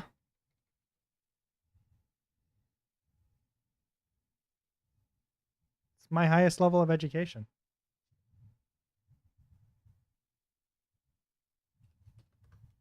Great. You want a sticker? Yeah, I do.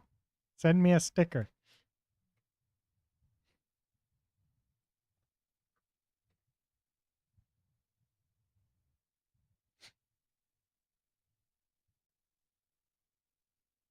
My teachers were actually were upset that I was not going to be continuing with 3D modeling. That I was not going to continue into the in doing arts professionally, like doing anything to do with the course after I was done.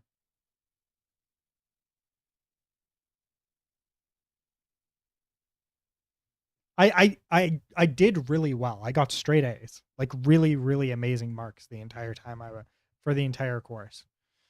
Um, um, it was 10,000.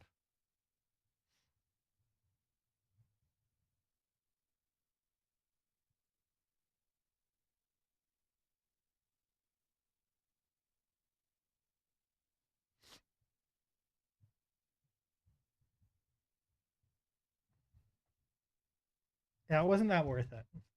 It there was aspects of it that were worth it and aspects of it that weren't, right? Like there was arguably I probably could have gone to a better course. And learned more at a better course. But I got what I wanted out of the program, and that's what mattered to me. So I'm not that upset about it. No, it was online.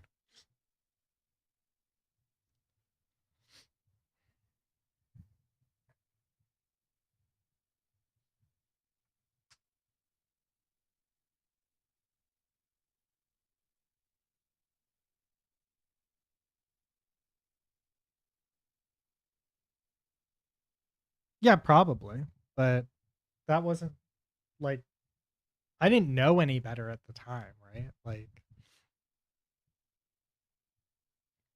I could have definitely found a better one. Actually, I found a better one.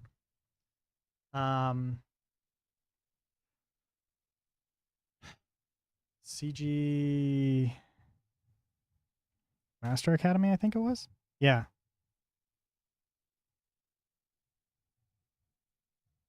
This would have been, I think, a better. Yeah, this would have been a better school to go to.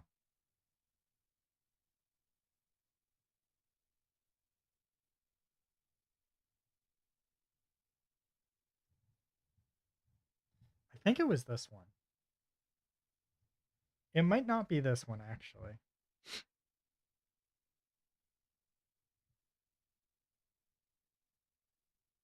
Mm.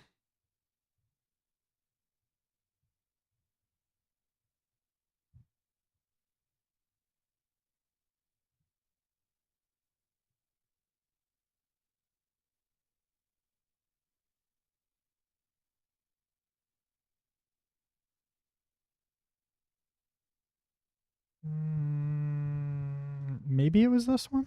No, it wasn't this one.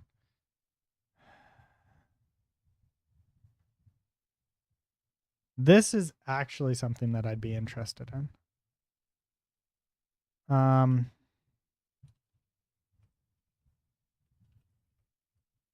There was one. Rebel Way is definitely one of them.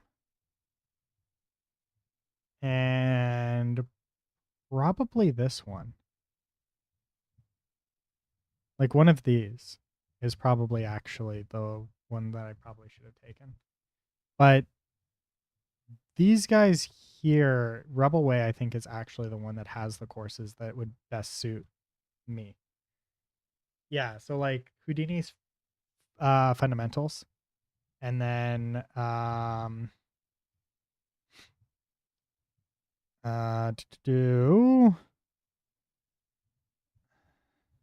and then probably some of their other stuff. They have one. This one here, City Creation and Houdini. This one here and their Houdini fundamentals is probably the ones that I probably should have taken.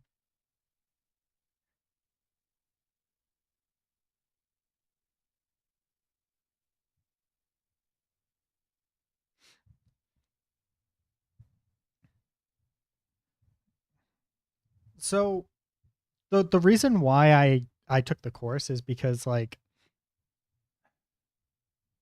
I didn't know enough about 3D to work inside of Houdini effectively in any way, shape, or form. So it'd be like, all right, so we're gonna talk about these high level concepts, right? That you need to understand, but you don't understand those. So now you have to spend three like a week or so going to research those topics, right? So going and take a 3D class got me the fundamentals, right?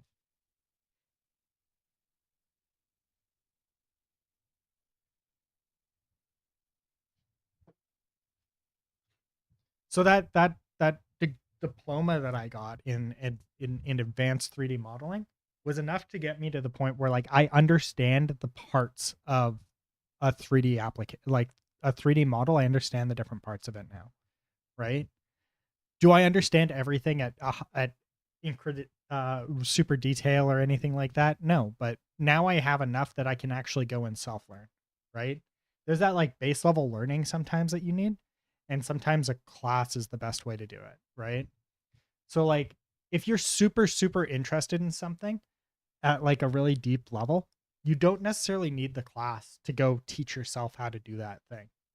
But if it's something that doesn't like really interest you that much, and it's the fundamental, like the one of the base building blocks that you kind of need to build on top of, it becomes much more challenging to go and do it without sometimes a course, right? Because it's like how do I figure out that I need to know about normals without somebody telling me about normals, right? Or like how do I know about vertices and how vertices and UVs work if nobody tells me to go look at vertices and UVs? I just know to like that there's an application that takes care of stuff for me and stuff like that, right? So it's like there's a lot of unknown unknowns when you first start looking at a problem set, and trying to figure out all the unknown unknowns of a problem set that you don't care much about is like it can be insurmountable. Now, getting a course where you can have a conversation with somebody is sometimes all you need.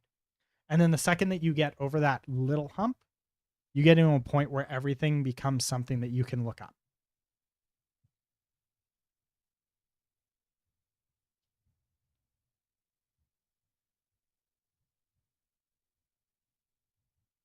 I need the base course to learn on my own.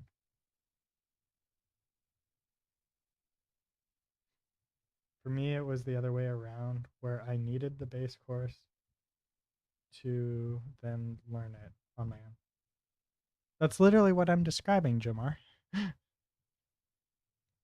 I just needed a thin fundamentals in 3D, and that's what I got out of the course. Is what I was looking for was like at least a thin understanding of the base stack of 3D, like how the 3D process is. Um, so arguably something like Rebelway would have been a a better spend to go and do like the fundamentals of Houdini with these guys instead, right?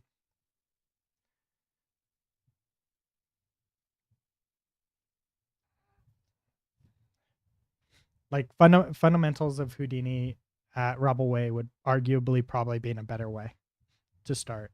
But I don't know if I had what it took to do the fundamentals is the other thing, right? Because I don't know if I knew enough.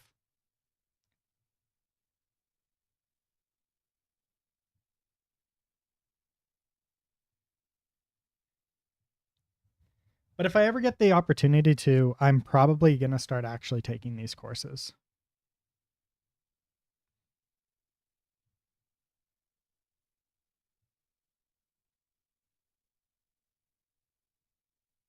What even is Houdini?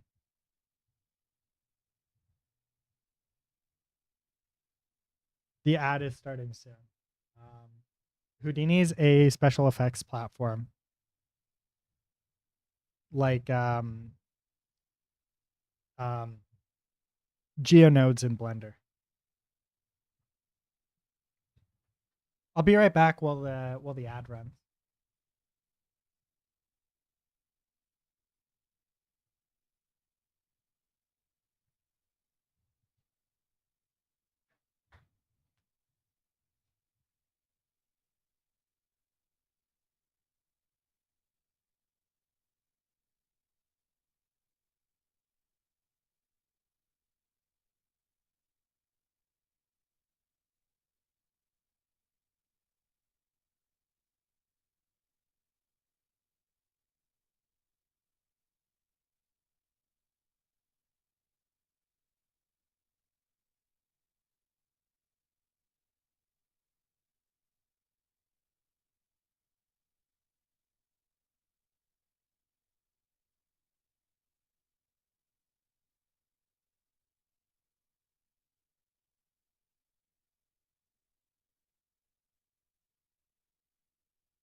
Okay, I'm back.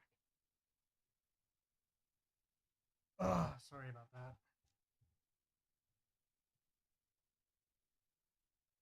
Took an allergy pill, but I don't think it's kicked in yet.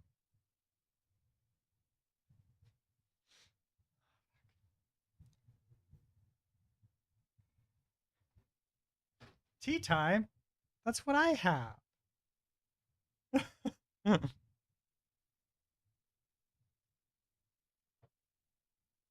Actually, that makes me think about something. So I went to the store and they were going out of business. So they had Crocs on sale for super cheap, like actual Crocs.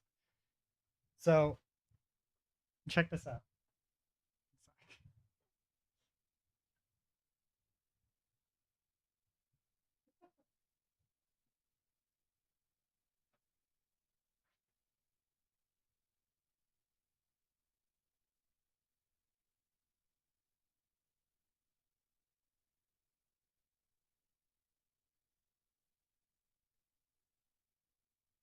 Okay, so they had Crocs on sale. And so I figured I'd grab some house shoes, right? And if I'm grabbing house shoes, I might as well make my future house shoes comfortable. And Crocs are supposed to be pretty comfortable, so I grabbed a pair. I grabbed some Crocs, so I've got Crocs now. It's my first pair of Crocs, but because they were like 70 or 80% off or something like that, something crazy, right? Like they were super cheap. So I grabbed 3 pairs, but I made sure to get them in 3 different, very patriotic Canadian colors.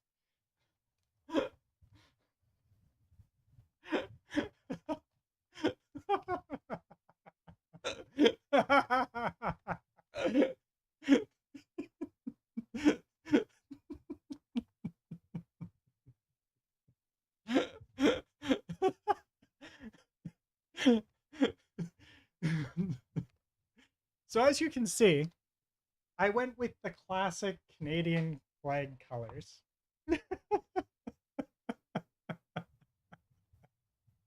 I totally did this for the meme.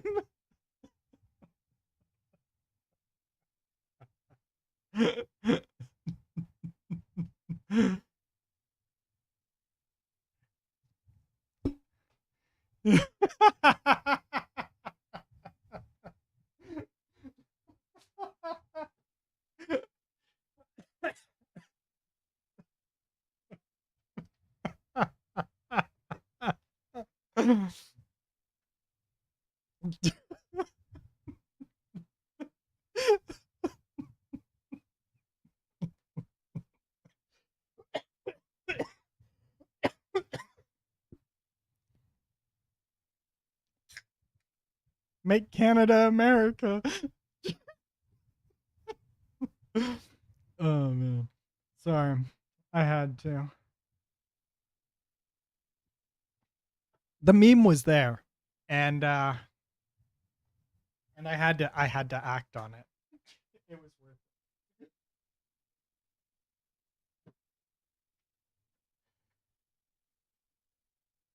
They pretty much only had red, white, and blue as the three as like they I think they had like 4 or 5 colors. I can't remember. It was 4 or 5 colors. And um and they had very limited in my size, but they just happened to also have a red, white, and blue one in my size. So I was just like, this would be hilarious. Let's do it.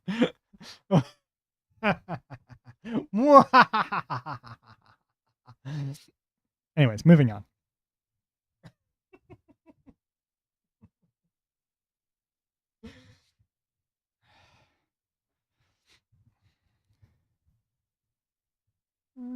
Do-do-do.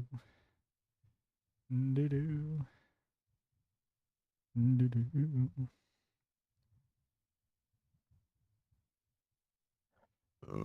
Excuse me.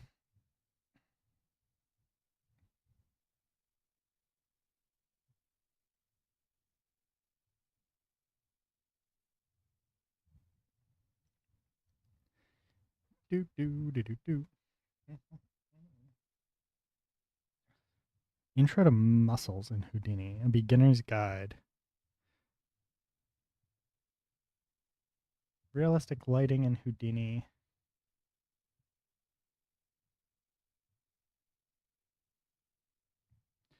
What?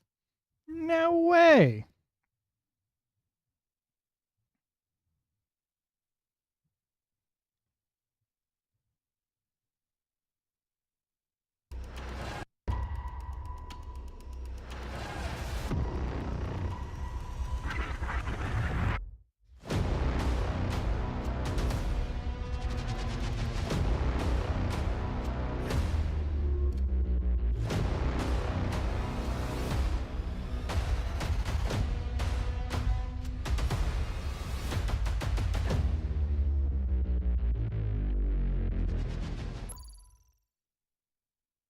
Hello everyone, my name is Dmitry Kromov, and in this lesson I'll show you my approach to working with USDSN in Houdini, and we will talk about Karma XPU.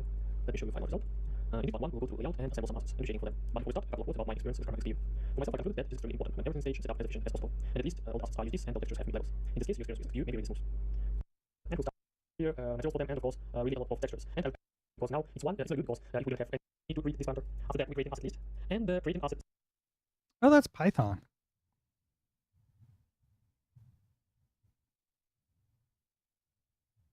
Yeah, that's Python. Stream because this list contains break, some kind of proxy water one, and I just use the lumens and remark operation to eat these white lines. And let's have a look where we can see it in refraction. Alright, it's just refraction, it's not a contribution. Okay, yeah, that's what we see. After that, I downloaded, I downloaded this texture and it's signed. Anyways, yeah. This type of stuff is really cool because you can do some really complicated, really amazing things in Houdini. But I also wonder if like their courses are a bit too advanced for what where I'm at, right?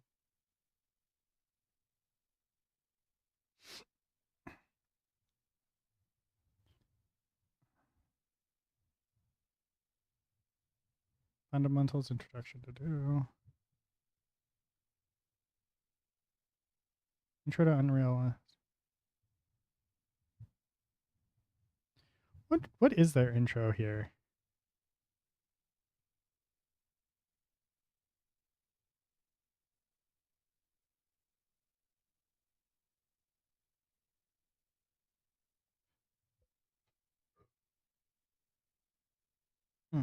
Interesting.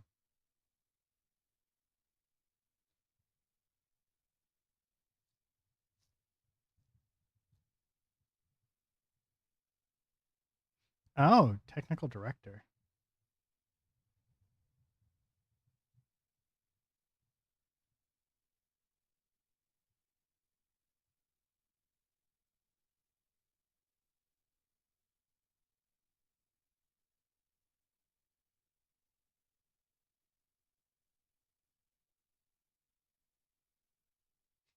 Anyways, yeah.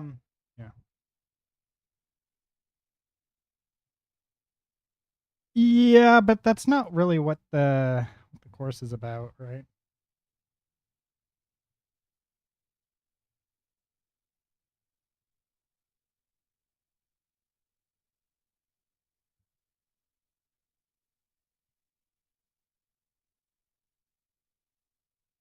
So yeah, so like it'd be a technical artist that I'd be looking for.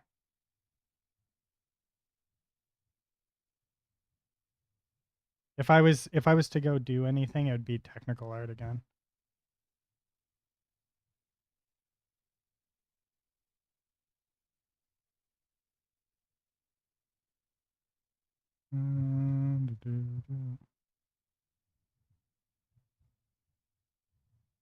I'd want it to be technical art, and I'd want it to be focused around Houdini and level design and stuff like that.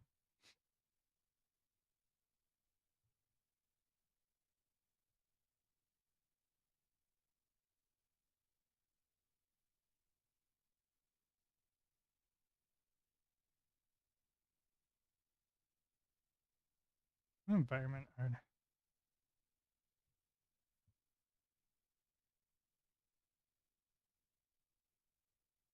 Reference setting up a grid system.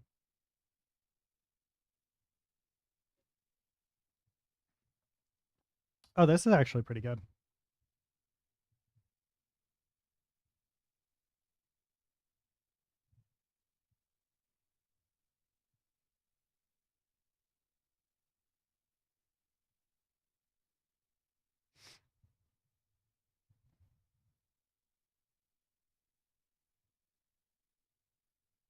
Oh wow, that's actually not badly priced, all things considering.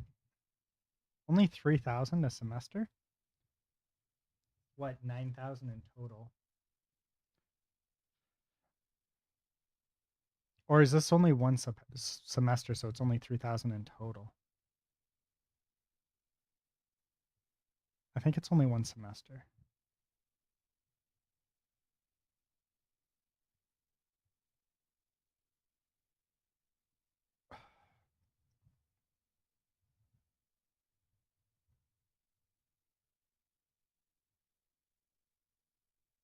Uh, don't worry about like don't ugh, you shouldn't worry about that type of stuff.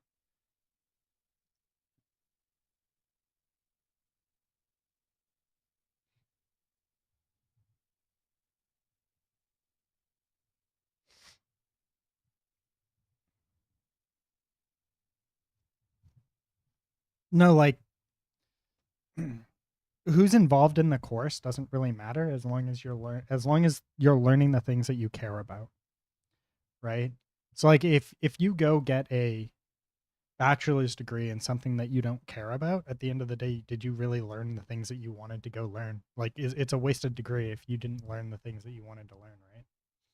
So it's not about who's putting on the course or who's involved with the course. It matters what you're going to learn at the course, and at the end, did you learn the things that you went in the course to learn, right?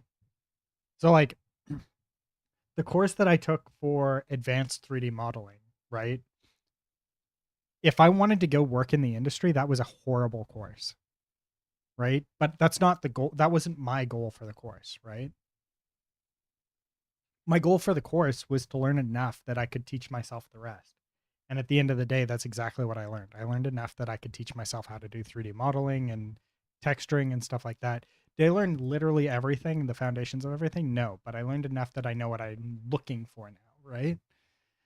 And some of that was self-taught, some of it was learning from the school and stuff like that, but it was just a matter of picking up enough knowledge that I could teach myself the rest. And so on because that's what I went into the course wanting to learn, I got exactly what I wanted out of the course. Now, did that course prepare me to go work in the industry? No, it did not. Not even a little bit. No. Coming out of that was not going to get me into the industry.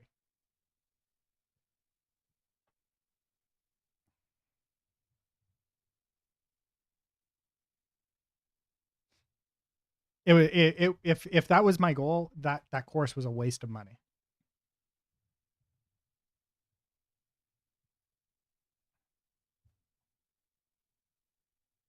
Ugh. Okay, what were we doing here? Right. YouTube. Sub hubbub.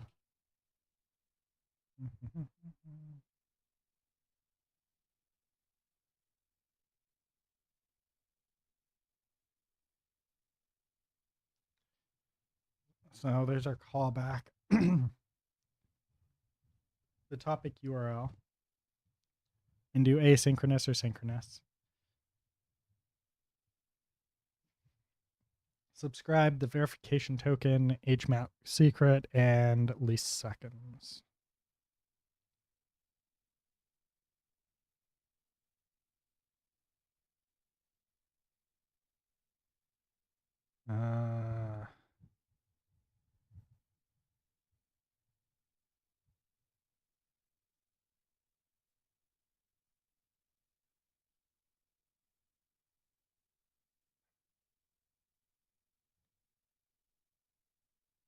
I need to figure out the HMAC stuff. Oops. I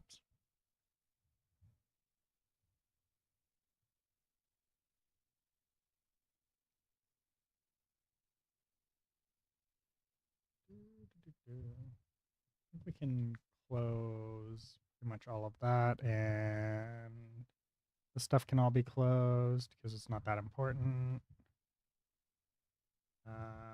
That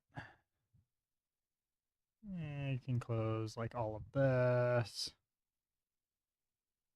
There we go.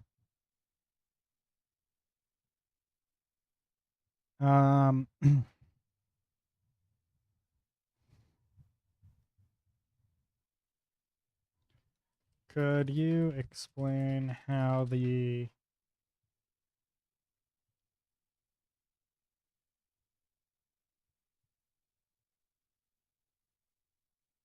verify token HMAC secret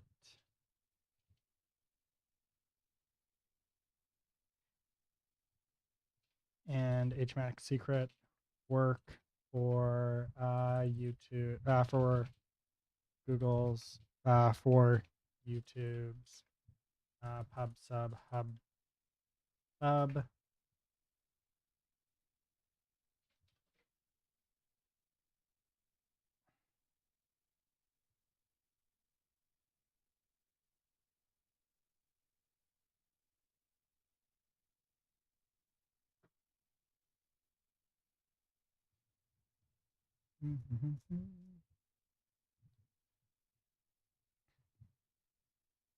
Verify token. When you send a subscribe request to YouTube Hub, you can include a verify token, for example. What happens, YouTube will immediately send a verification request, get request, to my webhook. Yes. Your server must check the verify token matches what you sent. And it's in the URL. Okay. This is a query parameter. HMAP secret. When subscribing, you can also include a hub secret. Super long random string. If provided, YouTube will use this secret to sign every notification it sends you your webhook. So we need an HMAP secret. It generates an HMAP SHA-1 signature of the notification body sent in signature header. Your server should recompute HMAC1 secret, compare it with the value of the header from the header, reject a request if they do not match. So we have to use the HMAC. We have to use the, I think we use both. Or only one, maybe?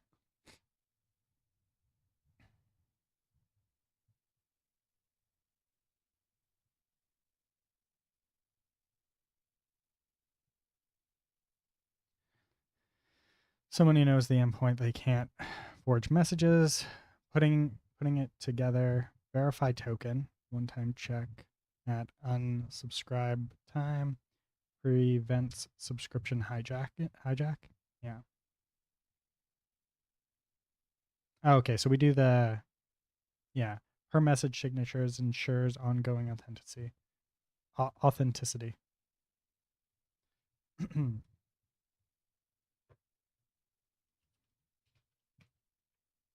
You are, let's dig into the HMAC a little deeper.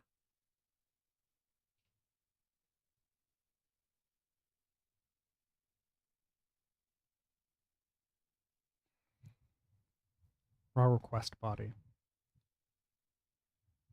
Okay, yeah. So this works the same as the HMAC for everything else.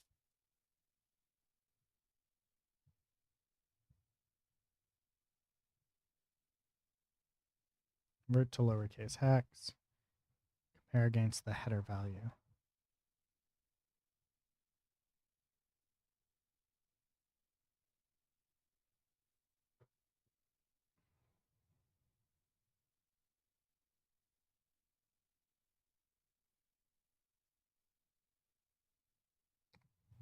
Yeah, everybody else is using SHA-256 so far.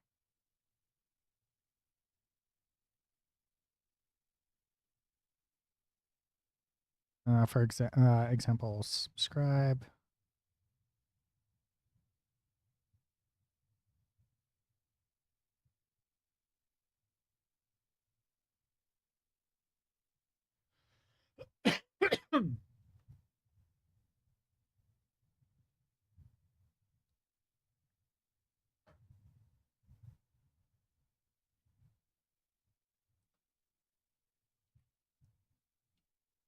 You can use both the verify token and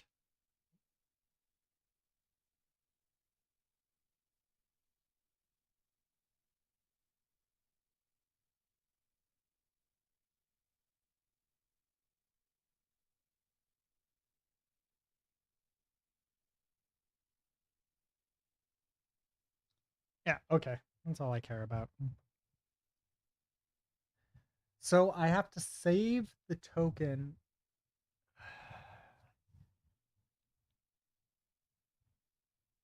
Right? Wait. One sec.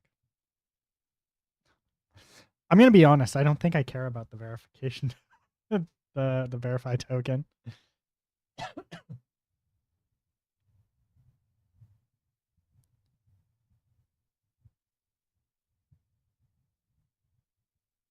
Immediately send a verification request with the my secret token.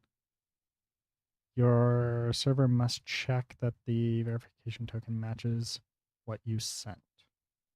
If valid, you respond with the raw challenge string in your body.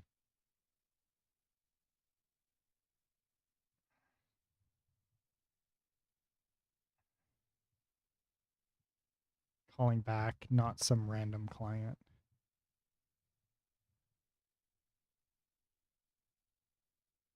Prevent subscription spoofing. Yeah, but it it doesn't matter. Oh wait, it actually does. Yeah, because it has the yeah, fuck. Okay, yeah. No. Because it has the lease and I have to act on the lease. Fuck. Okay.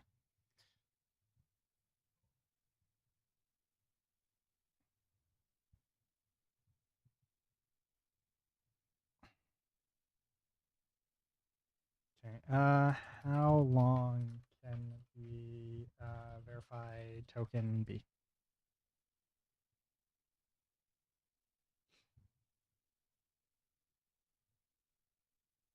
But it's passed as a query parameter in the subscription verification request. So inherit the practical limit of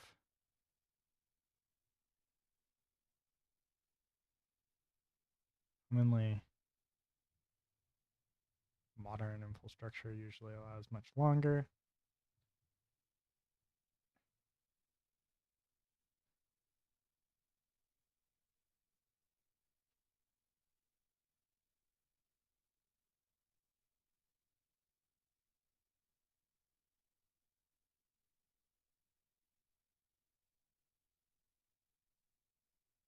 Absolutely use a hash as your verify token.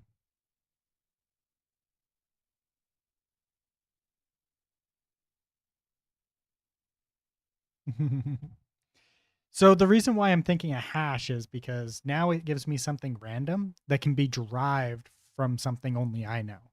So what we could do is, right, we could do if I open up Paint, right? So if I can do a hash, what I do is I come into here, right? And I take my string, right? And my string can be like channel ID.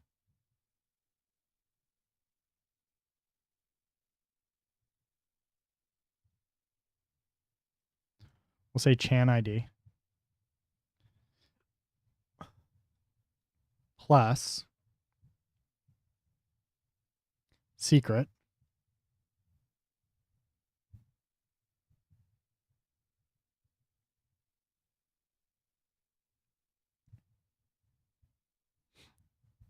right? Then if I hash this,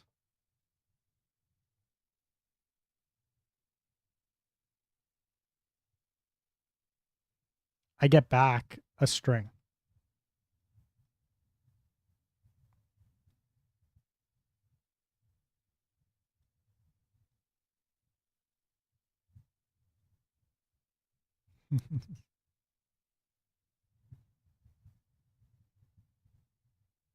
Right?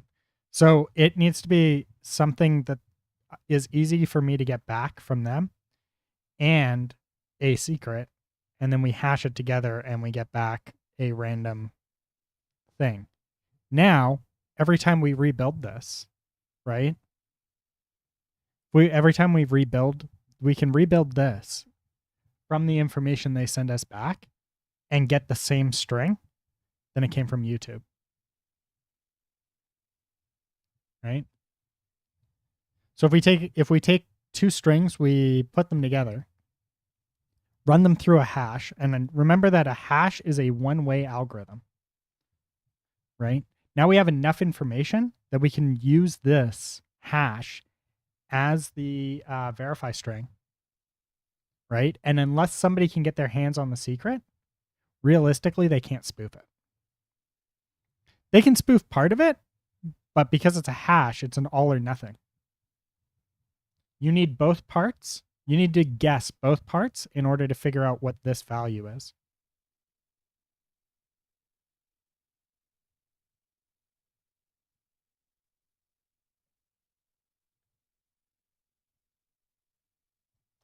But what this will save me from doing is no DB record. So I don't have to pull from the DB or anything like that. Google sends me everything I need. Right? I either know everything or Google sends me everything. So we can get rid of this. I don't need a cache.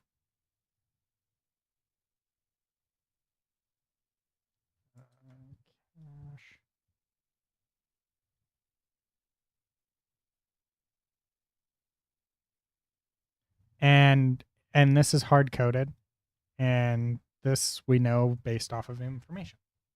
We're done.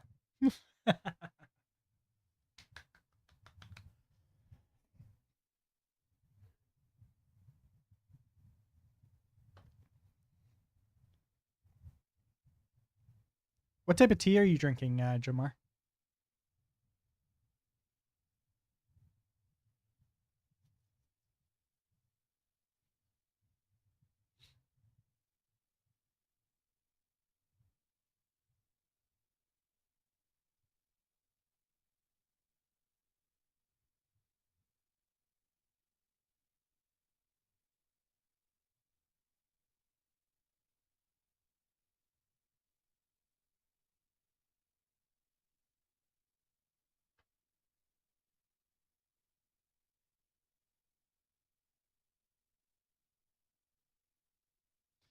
Jamar is dead. Not responding anymore.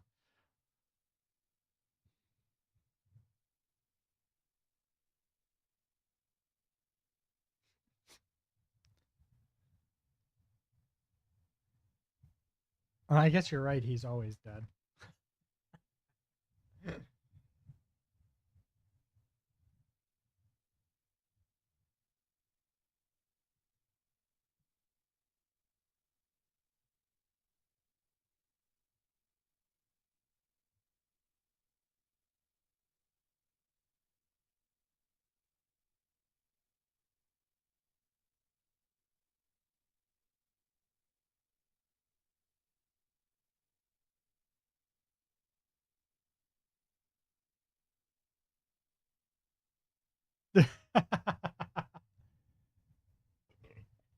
Excuse me. What type of tea are you drinking?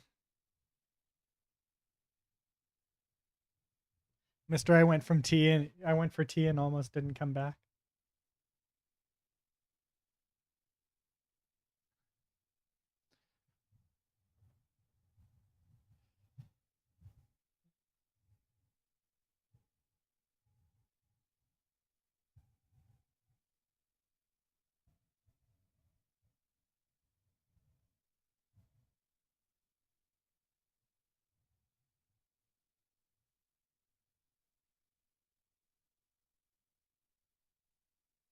Are the Texas floods still happening?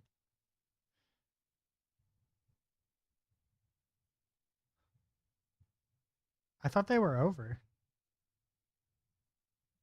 It's really upsetting what happened down there.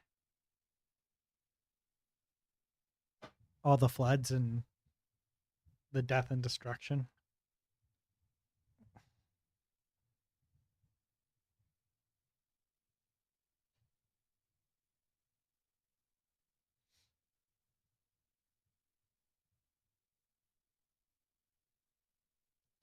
it's yeah, especially like in like really dry, hot areas. The ground doesn't absorb water very well until it gets damp. So like when you have a like really hard flash rains and stuff like that, the water doesn't get absorbed into the into the ground because it's too hard to penetrate, and it creates flood conditions like crazy. But then after it softens up because of the rain and the water, then it starts leaching in better. So it's kind of like a shitty situation. It's like you need water, but too much water too quickly will cause floods. And then like if you had that sustained for a while, it wouldn't be a problem, and then you could have more water.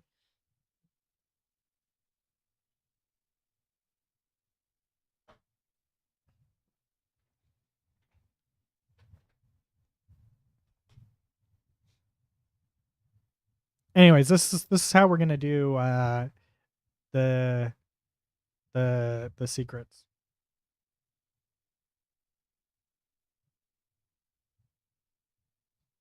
I hope nobody was hurt during the most recent floods, though.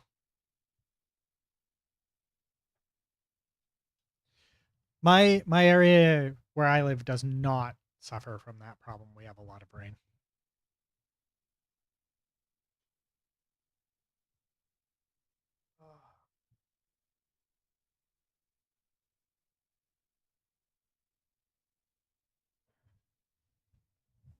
Actually, you know what? I think I might just call it here. I'm kind of tired. Yeah, I think I'm gonna call it. I'll call it, and I'll see you guys tomorrow. All right. Ta ta for now. Bye bye. Bye, everybody.